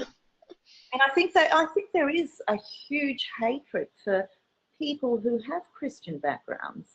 And I think another point I want to make is by them sifting out people that are not part of the satanic Masonic Illuminati New World Order, Hmm. They are maintaining control of the system. Oh, yes. See, they're changing the dynamics of the system so they can stay in positions of power. That is what they're doing. And that is one of the reasons they get rid of people like me, because, you know, there are many reasons, but, you know, one of the things, what they want to do is maintain the power in the system, that the system is theirs. They control the system. Hmm. And that is one of the reasons that they actually promote certain degenerative criminal behaviours in students. Well, they're great. They're willing to act criminally, for, you know, based on our orders, so they're going to be promoted. And so there is a reversal of things. Good behaviours are actually punished. Good people are punished. And bad people, criminal-minded people, degenerate people. I mean, of course, if you know, there's a student who's you know, a potential paedophile, he will be promoted without having to you know. And I've seen cases where a homosexual in my year had actually had an affair with one of the head homosexuals in the department, Hmm. and his career just, that they opened doors for his career right Oh, my. through. So yeah, and I think it goes back to the Illuminati agendas, you know, and the Zionism and what they're trying to do to society and how they're trying to mold it in accordance to their satanic New World Order, which is not going to happen. No, which is not going to happen. And I was going to say, you know, I think obviously what's happened in your case is such injustice and criminality of such magnitude that it's horrendous. You know, it's uh, you can't even look beyond it, because literally your medical career has been destroyed by these people. And Yes, from speaking with you, Helen, and reading your book, I mean, I don't know yes, how anyone could come away thinking of you as anything less than absolutely brilliant and absolutely competent and absolutely compassionate, and you would have made a fantastic doctor. You know, all of these years, you could have practiced and helped so many people. So it's such an inversion of what's right and what's just, to see that this has yes, happened to you, that this has been done yes. to you by this corrupt network. I think But it's done to a lot of people. Yes, I think a lot of other victims as well. mhm, You know, a lot of victims, basically, when they do get dumped by their solicitor on the first day of the hearing, and it's a common occurrence as a way to sabotage these cases from these medical board cases from actually reaching the courts and into the public domain. That's mhm, one way of sabotaging. They get your solicitor to withdraw from the case at particular points, you know, so that the case cannot go forward. And I think the significance of my case is that I pushed the case forward, despite all the barriers and the yes, solicitors behaving absolutely. wrongly. I just took on from where they left off and decided that I can do it myself, Mhm. and did.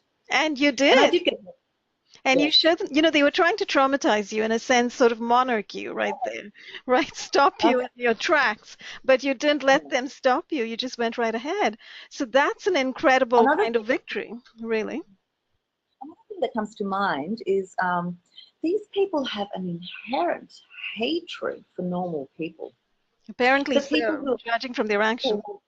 yes, for people who have normal human emotions, normal Empathy. empathy, normal compassion, it appears that these people are MK Ultra'd, just, you know, all their life, and just not normal people. They're psychopaths, and you know, they kind of hate people who've had normal, happy, you know, childhoods and normal Something like existence. that. And Possibly.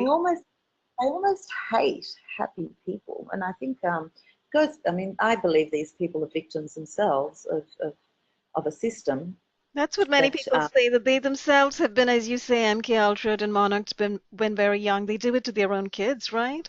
They monarch their own yes, kids. they Um, do, unfortunately, it's yes. sort of this way of life Unfortunately, they're born into, don't apparently. don't know whether to pity them or hate them. You know, I'm actually neutral. I present the facts, and you know, I hated them for a long time because they destroyed my life. And Hmm. greater insight that I've obtained is to actually, they're very weak individuals. Now, the final thing I want to say was the destruction of my personal life, Hmm. and I have to mention this because it's in the final chapter of my book, and I have to Okay. mention it, Romola, Okay. because No, go right ahead. As what I they're said, trying to, you know, anything I'm not you going want to talk about is fine. I I'm not don't going to want to mention. pressure you in any way at all. No, I'm not pressured, and I'm not going to go into the details, but I'm just going to state that basically what they do, if you are in a relationship, like I was with a French journalist at the beginning of the court hearing, they will try and destroy it in any way they can. So you can be alone. So they do not want Oh, people with right. Yeah, partners. they want to target people who are Be alone. alone. Now, they had gone to a point where they had hired an Illuminati here in Victoria to actually approach and seduce me and get into a relationship with me in order to destroy my relationship with my French journalist Mhm. and to actually give them information. And I think it was even more sinister than that. When I was with him, he was getting phone calls. That's how I put it all together by Mm. you know, he was meant to actually observe me, but in the end it worked in the reverse because I observed him and realized he was trauma-based mind control. He couldn't sleep at night. There was a personality disorder which I had initially put down to psychopathic, but then I thought borderline. I had no idea of MK Ultra existing. Then I realized he was part of the same network that had attacked him when Professor Robert Adler from the medical board, psychiatrist, chief child psychiatrist in Melbourne, who had placed the conditions on my registration, was a friend of his. And I thought, how could this guy, who's not a doctor, be affiliated with the other one?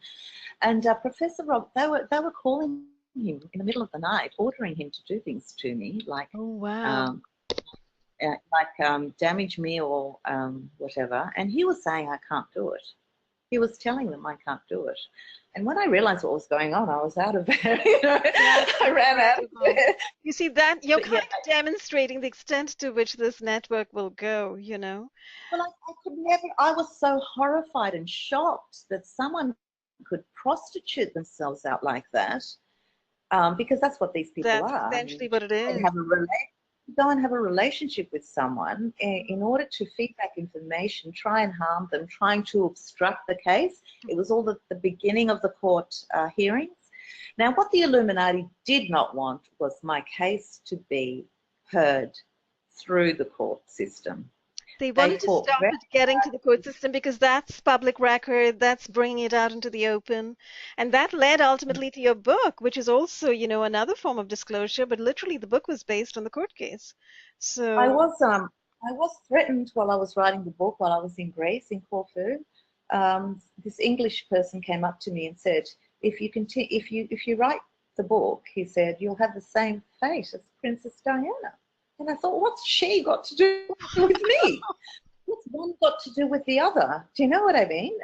I laughed. I didn't take it seriously, but you know, looking that's into very things, interesting. That sounds yes, like an outright threat.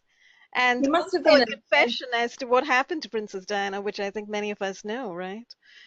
look. I mean, I didn't take it seriously, but he might have been an intelligence agent because I was followed. When I went to Greece, I was actually, oh my God, what went on there was just tragic, even worse than what, you know, went on in Australia, but there were some positive outcomes as well. The Greek culture, although you do get these Freemasons who were alerted and instructed to surveil and gang stalk and obstruct me in every way possible, although they were charged up to do this, there was also a level of society that was actually very good, that was aware of what was going on. And the balance there was the good The people seemed good to have more power people than with the some bad. basic humanity. So, you know, in the end, they were harassing me and putting holes in the tires of my car when I was working, and, you know, and these people defaming me and people I didn't know, Freemasons coming out stating all sorts of things about me. Despite that going on behind the scenes, they were too scared to actually take it to the next level of destroying my career there. And they had attempted a few times and they got very scared to actually come out with false complaints. Hmm. So it appears that the people in Greece, you know, the legal fraternity there, or the system, the judiciary, is still functioning on some level because people are fearing it. I Whereas see. in Australia, I think the fear has just totally been obliterated from these people. They don't feel fear. They can commit any act and the judges will support them and cover up for them. So it goes back to the legal system, which is a very important system that needs to be functioning in a society. to actually control people's behaviours and malicious criminal attacks like they have on me. Because the court You system know, is the place that you go to find justice, to try to remedy some wrong that's been done to you in society. And if the court system doesn't work, then that society is not working at all, right? And so, that's kind of so what you discovered. that's what's happened in my case. I have been left without protection, left to be targeted by these satanic cults.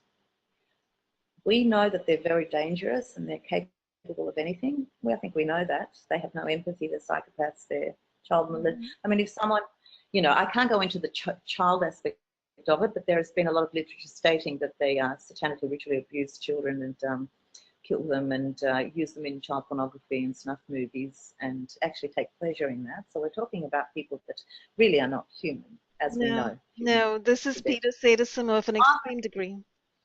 Well, as I said, I'm not an expert on that, and I haven't researched it very much.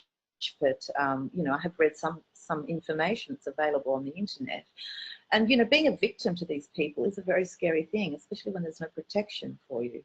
And I did see an interview not long ago by a particular person from a targeted individual from, I think it was the United States, and I can't remember his name, but the video disappeared once I started downloading it. Oh, really? So it was very important. One thing he said, he was a highly educated, targeted individual, and he said, when you are targeted, like we all are, the intelligence agencies has put out an order to murder you, basically. They start murdering your identity, your social life, your finances, your human rights. They go through all that process with intent to actually murder you, to actually push you into some sort of suicide, or with the things they do to you, or then basically outright murder you with supposedly suicide, which I've never been suicidal. If I ever suicide, it's not me suiciding, but and so they can get anyone to do it, and they have given orders that if it's done, it will be covered up by the system. So that's where it gets really bad. So that gives any loony out there wanting to make money from these networks, which are actually quite financially powerful. In Australia, the Illuminati families here are the most well-known, richest families in Australia. So, you wonder how they made their money, but that's another issue in itself.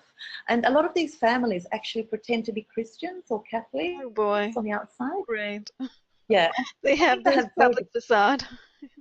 Yes, they have very good cover-ups, and of course they do, because they are intelligent people. And one thing I have noted is that they are very intelligent people. And this MK Ultra Illuminati that basically I had a relationship with without knowing, that they had actually pushed towards me was actually, very traumatized. Without knowing any of this stuff at the time, it was 2003, I had no idea the existence of the Illuminati. I'd actually asked him if he had been sexually abused as a child. And it's funny that my mind went there immediately to actually understand. That's the whole MK Ultra phenomenon, right? Well, I had no idea that these things happen, the MK Ultra.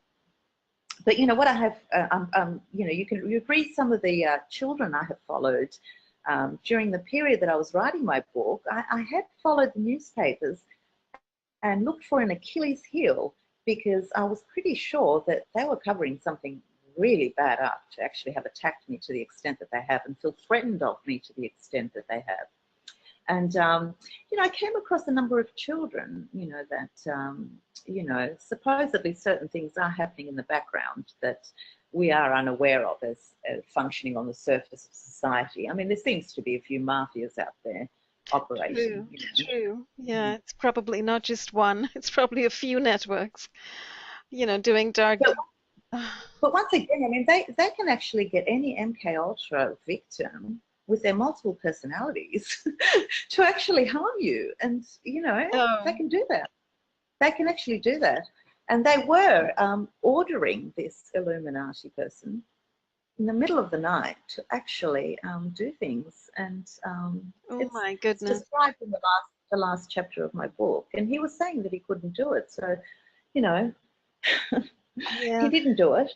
Yeah. I think he was being pressured, he was crying, he was in a traumatic state, and he gave me insight into these people and their psychology. Hmm. And it's actually quite, as I said, it's actually quite sad. You don't know whether to pity or to Yes, and actually hate him. it's so commendable that he didn't do it. I mean, he stood up for himself. He said no. He stood up Well, for it is. I humanity. think it took a lot of courage to Takes actually. courage, I would say, People are brainwashed from a very young age. They are brainwashed to follow orders, no Yeah, matter what, yeah. and And to put their emotions and to put their emotions aside and not act emotionally or with empathy and compassion. They get all that squeezed out of them as young children, through the process of yeah. MK Ultra. That's my understanding of it. Yes. Yes, I So, understand that it's that way too. And I think it's commendable that he actually stood out and said no. It's incredible. well, I think one of the reasons he had actually got, they didn't expect him to get attached to me, and he'd actually got quite attached. And I think that's if he hadn't got it attached to me, he probably would have done it coldly.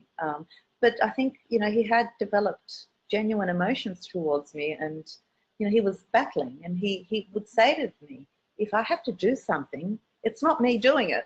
Do you know what I mean? So That's the man, interesting. yeah, Hmm. so they were controlling him to actually Yeah. harm me, and he decided not to do it. So, which is good for me. God Yes, knows what yes, could of have. course. From their And I, point of view, I mean, if you look at what they are doing, it's just so callous. And, I guess this is what they call human intelligence or honeypotting, right?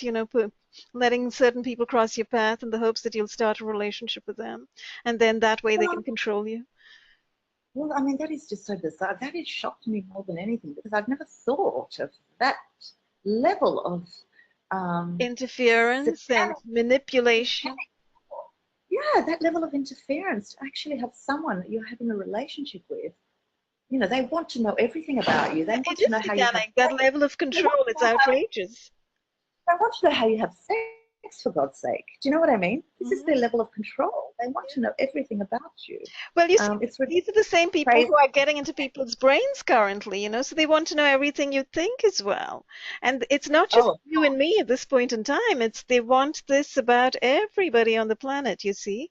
And yes, they do that eventually. sort of That's and that pulls your story out and my story and all of our stories out into the larger space of humanity, mhm, because this is what they intend for all of humanity, absolute control. So on so, I wanted absolutely. to say that given this scenario, I mean, first of all, your story reveals so much. It's so extraordinary.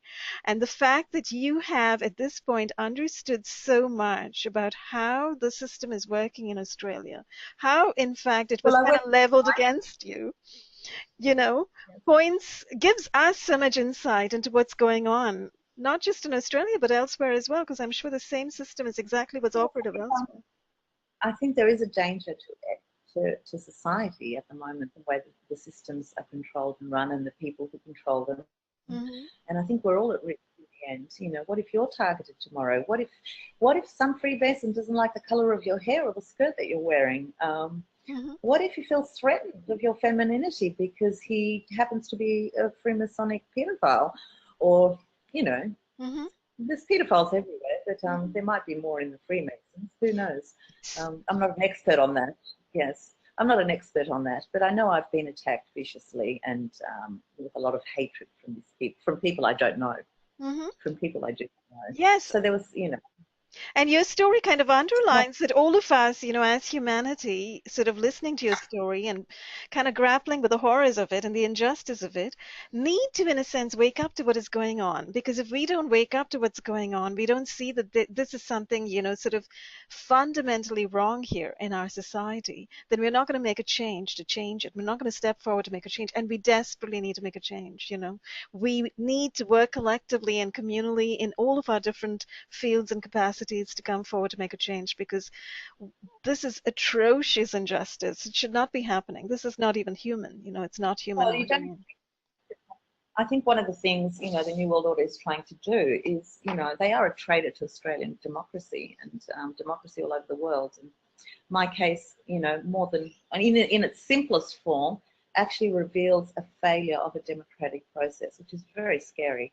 We all want to live in a society which we feel safe and we are protected by the law, and the law functions and medicine functions, and one thing I've noted being a targeted individual is they actually approach me into doctor's surgery. I've been followed into doctor's surgery where 2 years ago I had a pap smear and, I was followed by these men into the doctor's surgery. I don't know what happened to what they said to her.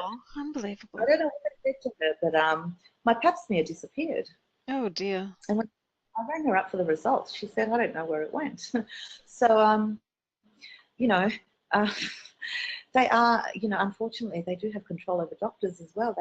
They have their own doctors that work for them, and Yes, that is very scary. that is Scary. scary. And That's actually, I'd love to have you on another podcast soon, Helen, where we talk about the medical side of things and your understanding of how doctors are involved and doctors are controlled. Because, doctors are so much a part of the sort of the authoritarian superstructure in our society. And we need to kind of, look closely at all aspects, I think, of what's going on here.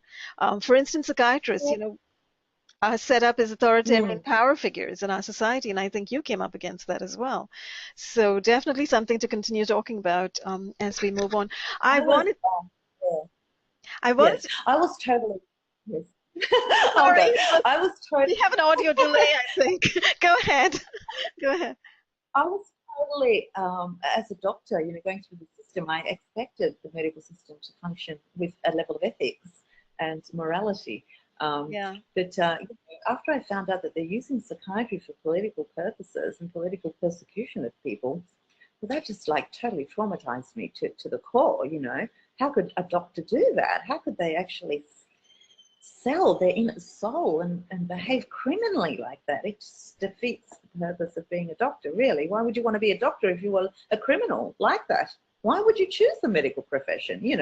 Good question. Um, it totally traumatized me. Of course, I've been traumatized. I mean, that was just the beginning of things. I mean, the actual criminality is so much bigger than that. This little episode initially, which was so big for me, is actually, a minor incident compared to everything else I've seen. They are using doctors. And I have a feeling when I did psychiatry at Frankston Hospital Hmm. in 1998, I did a rotation of psychiatry. One of the questions that I kept asking is, why do these schizophrenic, delusional, paranoid people have exactly the same demands from God coming to them when some of these people were not religious? So you expect if your machinery up there goes wrong, it's going to be in tune with who you are. If you're a Christian, you'll be hearing God. If you're a Satanist, you'll be hearing God or the devil. If you're an atheist, you'd be getting different sort of voices based on your own psychology. Now, all these different realm of different people from different cultures, different backgrounds, different religions, atheists, we're all getting exactly the same voices. And I had asked my superior about that, and he didn't answer me. But just, looking at all the work that you've done and becoming more aware of all these experimentations that are happening with electromagnetic weapons, you just wonder whether a lot of these people were just victims of the intelligence agencies. And Yes. another, And another thing, as I said earlier, you remember that Dr. Rowney Kilter has written about this, and this is something I need to do a little bit more to bring to the fore of everyone's awareness, is that in 1952 was when the CIA started doing covert implantation of people, and they were running experiments around that time, right up into the 60s and 70s, and some of which came out, as the MK Ultra discoveries of, their attempts to remotely alter behaviors of people and so forth. Um, but it was around the same time that the DSM, the Diagnostic and Statistical Manual of Disorders, was invented, came into being, right, that's the very brilliant. first edition. And in fact, she actually lists out this whole bunch of symptoms. Hearing voices, thinking you're being surveilled, thinking intelligence agencies are harassing you, hearing voices of God in your head. These specific symptoms are now connected in the DSM to paranoid delusions or schizophrenia Yes, and all that. absolutely. That definitely is going on. I was unaware of it when I was working as a resident in a hospital in psychiatry. But, apparently psychiatry is full of MK Ultra patients, victims. And, we're unaware of it because we've been told symptom 1, 2, 3, and 4 means they've got this personality disorder or are delusional. So you completely shift the blame or the cause of the symptoms, That's redirect it to yeah. something else. They're born with it, they whatever. It's not Um, synthetic telepathy. It's not voice to skull. It's not pulsed microwaves into the back of the head. It's paranoid delusions. So well, these are the cover-up operations. I don't want to say that every person that is a psychiatric patient is a victim. That's Right. not true, because there are some genuine people who are very ill. But I think there is a group of people who have been MK Ultra and have multiple personality disorders. And there is a reason for that. It's what they've been through in childhood, with supposedly satanic ritual abuse and coming from satanic families, or parents into satanic cults, or they're members of these networks. There are victims like that are coming forward now, and people are more aware that, this personality disorder, dissociative personality disorder, or multiple personality disorder, which was once called, is actually a symptom of them being abused horrifically by these networks. And, I would see them and I would think, oh, right, symptom 1, 2, 3, 4, that's what they have. But the DSM diagnosis should not be taken literally the way it is, because, I think the reason behind a lot of these diseases can be explained with maybe, supposedly, illegal sort of experimentations going on with intelligence agencies like MK Ultra was in the United States, and who knows what else here. And, these another thing comes to mind is they usually, the psychiatrists have come out with a particular disease, which is false. It's called repressed memory syndrome, or false memory False syndrome. memory syndrome. Yeah. Now, in my view, that is something made up totally by I psychiatrists think to many cover people up share your view. child abuse. It's a way of suppressing memories of child abuse, right? Well, I think that's an obvious, way psychiatry is used to actually cover up for these networks and what they do. I Sounds think like, that's just yeah. that's very obvious. That's very obvious to me. Knowing, being a doctor and reading up on that, that is just very obvious. It's obviously a political agenda to actually discredit people who come out with child abuse allegations, and this sort of thing is used repeatedly over and over again to actually discredit people in court. So as I said, they have their own psychiatrists who pop up in court cases. False memory syndrome, none of this is true. But the child has got, like, scarring in the vagina and huge anuses and all sorts of marks on their body. Oh, no, child abuse, false memory syndrome. A child cannot make these things up. It's not in the reality of a child to actually think of satanic ritual abuse or child abuse. I mean, it's not in their world to make these things up. They're just not mentally able to do it. They can't do it. So, yes, that's where psychiatry is also used. And I just wonder whether there are a lot of Satanists in psychiatry in general, basically ruling psychiatry. There is doubt about one of the main child psychiatrists here in Victoria, and there are rumours about him being, controlled by these networks, being part of them. Those are good So, questions. It sounds entirely possible that it could very well be a field that the Satanists are indeed using, because it is, psychiatry has become the sort of tool of authoritarianism in our society. It's a tool of tyranny and dictatorship.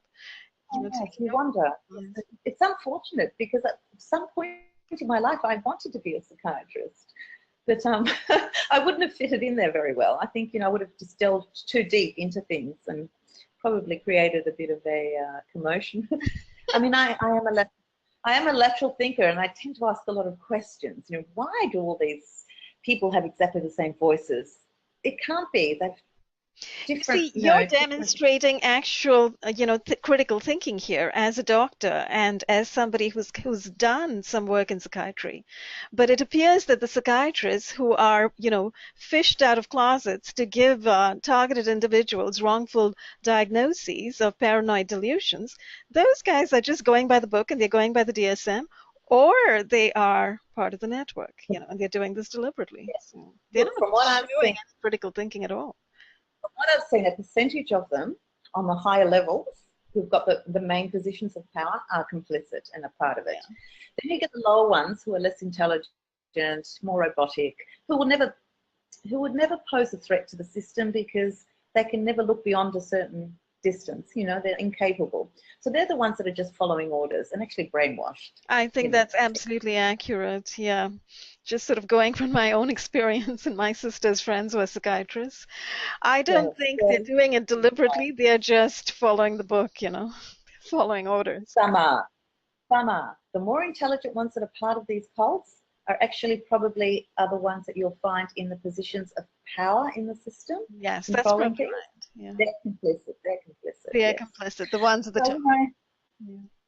so it's just the issues are just enormous and Yes. so many. And I think one thing I want to say about my book is I've written this in the first chapter, and it says if you can hear the truth.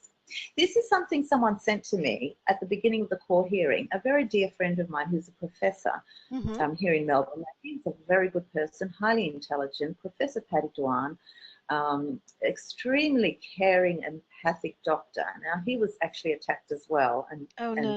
it was stated in the Age that newspaper that he had lack of insight. That's how I contacted him in the first place. I thought, same people were attacking you, attacking me. Seriously, Lack of insight. That's what they. Yeah, they have a few MOs apparently, a few formulae. Yeah, he sent me a poem, and it says, "If you can hear the truth, then you have spoken twisted to make a trap for fools." And I think my story is one story that traps many truths. So, it actually traps the truths.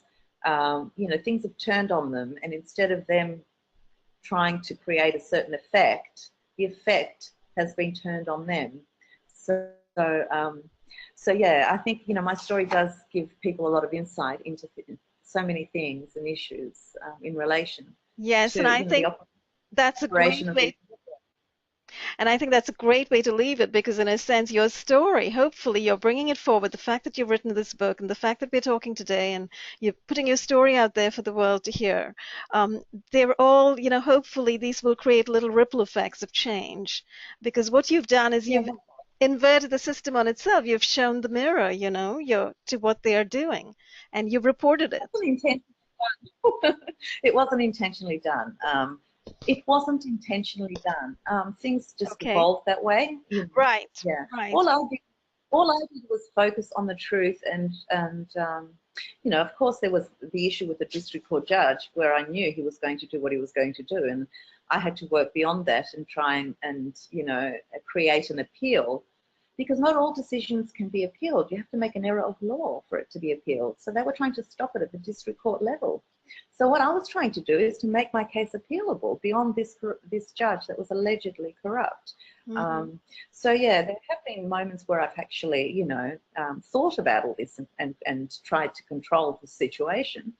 But most of the times, I think truth has a way of just surfacing up eventually. Yes, absolutely. And I think we're living in the time period of absolute surfacing and emergence of all truths, really. I mean, it's literally the time of the apocalypse of the great unveiling. I mean, all of us, we're part of this unveiling, and all of the work that we are all doing to bring these stories out and to tell our stories and to share them with the world, to be absolutely candid, and show the truth of what's going on.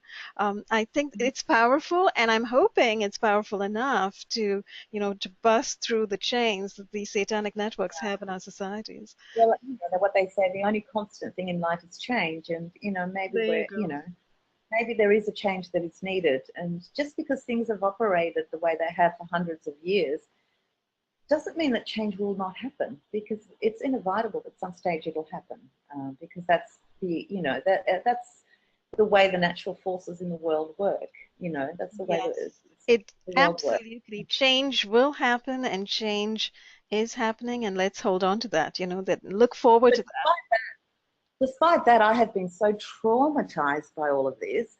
I've got post-traumatic stress disorder. I'm depressed as well. They have totally annihilated my life. However, my life, and you've made a great comeback, Helen. Look at that painting behind you. It's brilliant. I mean, who can paint like that? It's therapy. It's actually therapy.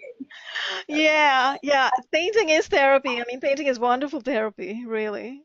I think using colors and stuff Yes, kind of, color gives me will a sense totally of lift you. I know. I totally light. agree. Yeah. I I need think to get color, back and to painting. Yeah. another thing I do is I swim, and I think, I think swimming is Oh, very you healing mentioned in that. You itself. mentioned scuba diving and diving Oh, among the well, reefs. Yeah. for a long time. I haven't done it for a long time, but I think just even swimming and being in touch with water is very Yeah. healing for people. And I think it's probably a primordial instinct that we have, to actually connect with water and also fire. Like a beautiful fireplace gives you a Oh, sense yeah. of Yeah. warmth and attachment. I think it's a primordial kind of, you know, maybe, Attachment, being drawn. subconscious we have, yeah. That is a very, very healing thing. So going back to basics. Yeah. So Yeah. yeah, look, I mean, I'm not in the best state of mind lately. I've been really, really, really damaged by this whole process, and it's cost me a lot actually. Yeah. And the only thing I can do with about my life now is to try and get justice, try and get a solicitor who is a good person to actually help me get some justice from the system. Now, I have actually won the case legally based on the law. So Hmm. all I need is a barrister that is willing to do a document. And Hmm. I need some sort of justice for closure, and I will fight for justice because, this sort of thing should not happen. And I can understand, someone a long time ago at the beginning of the court cases said to me, this Paul Dillon, this criminal barrister who told me about Judge Wall. How Hmm. did you get him? He's blah blah blah and very corrupt. And he also said about Judge Wall that female solicitors refused to actually appear before him because he thinks women should not be in the workforce. So he had this thing against women. So I got a judge like that. Yes. And and he said to me that even female solicitors were feeling threatened actually appearing before him because he was giving them a very hard time. Um, so I got, the judge of the century Apparently basically. so, my goodness. Yeah, yeah. Well, I do hope, I wish you the very best, Helen, as you move forward and you try to look for a barrister or a solicitor to help you. I'm not going to keep those labels straight over here. We just have the word attorney, I think, in this part of the world, or lawyer. Um, but you've also argued this case on your own. Perhaps you can do it again. No, because I mean I can do it again, but the judges will just ignore me. So if you have a high standing QC, I mean, I think the past has actually taught me a lesson that no matter how well I do in a legal sense and how good and airtight my legal argument is, they can just ignore it. Yeah, so What maybe are you what going to you do? really, maybe what you Just really like the want is Prime a different Minister court said, what? system? Well, I mean, I think what I need is a powerful, confident barrister who's probably at the end of his career and can't be basically destroyed by them to actually feel that this case, that this, feel personally about Mhm. such a perversion to the course of justice and democracy and what Australia stands for to actually, you know, take on my case and get me some sort of justice. And And hopefully the court system will also clean up its act, and not prevent I say, prevent the you know, course of justice, right? yes, Yeah. look, I've been told, yeah, they did this to you, but they've been killing people in the past, Oh my and gosh. and Yeah, we do hear that. they've been murdered and things like that. Yeah. My life is still at risk because the government actually owes me a lot of compensation for what they've done because they're government bodies that actually participated in the fraud. The medical board is a government body and the judiciary is a government service. Oh, not Yes, a government yes, service. we should get It is a compensation for what they have well, done. anyway, so people that actually, are going to be sued at some point is the government Mm. for the perversion of the course of justice through the Senate inquiries, etc. Mm. So, you can understand that my life is at risk now because, the people don't want to pay damages and also, get all these people that were involved in crime that were coerced to participate criminally against me, who Mhm. were told they are above the law and Mhm. it's okay to do that to her by the intelligence agencies, these people, they don't want these people going to jail or being accountable for what they've done because they've told them Well, to they're do trying it. hard to stop it, right? But as you said, truth will out. The truth is surfacing, the truth is coming up. And, justice is also, I hope, coming up. And change is definitely, moving I hope so because, around I'm us. 50 now. I've been a targeted individual since I was in my early 20s, and it's a very long time to It actually be is a long targeted by these time. It's extraordinary. harassed. Yeah. It has So taken a toll on sorry me. for your experience, Helen. And Yeah, look, it's taken a toll on me. I'm not the person I used to be. I'm not functioning the way I used to function. They have damaged some part of my mind through this process. mhm, Whether it's directly or indirectly, definitely indirectly, but, directly, mhm. possibly, Yeah, um, there have been indications. But I think that's what they want to do. They want to get rid of intelligent people from the system. They feel threatened by them, especially that's ones that correct. are not part of the networks. Like Professor Patty Dewan, a very independent, naturally brilliant, naturally intelligent person. And they obviously felt threatened of him. He refused to be part of these networks. He was an empathic doctor that put patients first. They hate that, Hmm. putting patients first. And, they just wanted to destroy that sort of person Yes. from the system. Hey, I'm Helen. sure this has happened in the past as well. Sorry, you I can't hear me now. No, I think I'm going to have to close our conversation because something's happening on my PC. Something's happening on my PC, and I don't want us to crash out. So, Right? we'll definitely revisit your subject again, your story again. I thank you so much for coming forward and telling the Well, story. I think I've opened up a lot of issues. Yes, It was so hard to address absolutely everything. There's so many issues involved here with this story that is relevant for society today and how it's run and the issues that we're all confronting in mhm. many different ways. I think my case is an extreme version of an attack. There are other people that have been attacked in a more kind of not as extremely as I have, and it's been limited to just destroying their career and but with me they for some reason they've become very obsessed and They have. really I wanting think yours is a destroy kind of my an ex very essence, yes, I think destroy my yeah, yes, and yours that's very satanic. it That's very satanic. It is, it Mm. is, and it certainly sounds to me from everything I've heard and reading your book that yours is a very special case. Yours is one of those sort of central flagship cases. And the fact that this woman comes up to you and mentions Princess Diana to you, I thought was rather singular It was a, because it was a literally man. your story stands out, internationally just as much as her story stands out. To me, certainly reading your book. So, I think you're right. I think your case is very central to our understanding, and I'm hoping that everyone who hears your story will, get a wider view of what's going on in our society today, and also will, work in their own small way to make changes in our society. I'm all about change, and I'm always hoping that, this work that we are doing together, that talking about these issues, will indeed result ultimately in positive change. So I hope so. We can't get really any worse than what we exactly. have at the moment. How could it Society. get It worse, just right? it's become very degenerate in some ways. And, when institutions that are meant to protect people are actually corrupted and are not protecting people and are working for mafias, Exactly. well, things can become quite dangerous and you lose your sense of safety as well as a Yes. human being. Um, Yes. so, yeah, I think, I think trying to get some sort of change is a good thing. Good thing. And on that note, let's hold that thought. And on that note, let's bid everyone a good night, and in your case, a good morning, because you're in Australia and it's the middle of the All morning for right. you. Yeah, I've And been half asleep doing this interview. I've just no, woken up actually. no, wonderful. Thank you so much for coming forward and for talking to me and Well, putting your story out keep there. up the good work. I absolutely adore what you're doing. You and your Techno Crime Fighters Forum is just the most important information that is available to people in the entire world.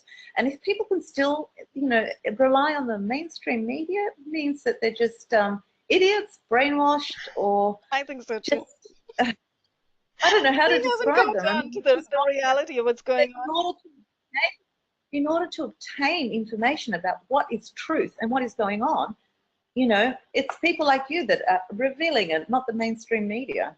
I Right. mean, I'm shocked with the mainstream media.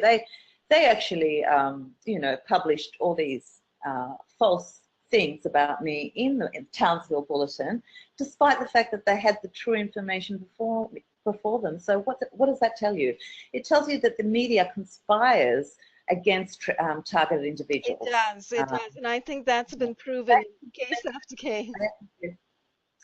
yeah, so unfortunately, as targeted individuals, we have the whole system conspiring against us to actually demean us, to destroy us, to persecute us, to take away our human rights Yeah, completely. correct. Law and justice. Exactly. And Um, literally what's been created here is a new class of person in society, the modern leper, the modern untouchable, completely Look, I mean, I think marginalized.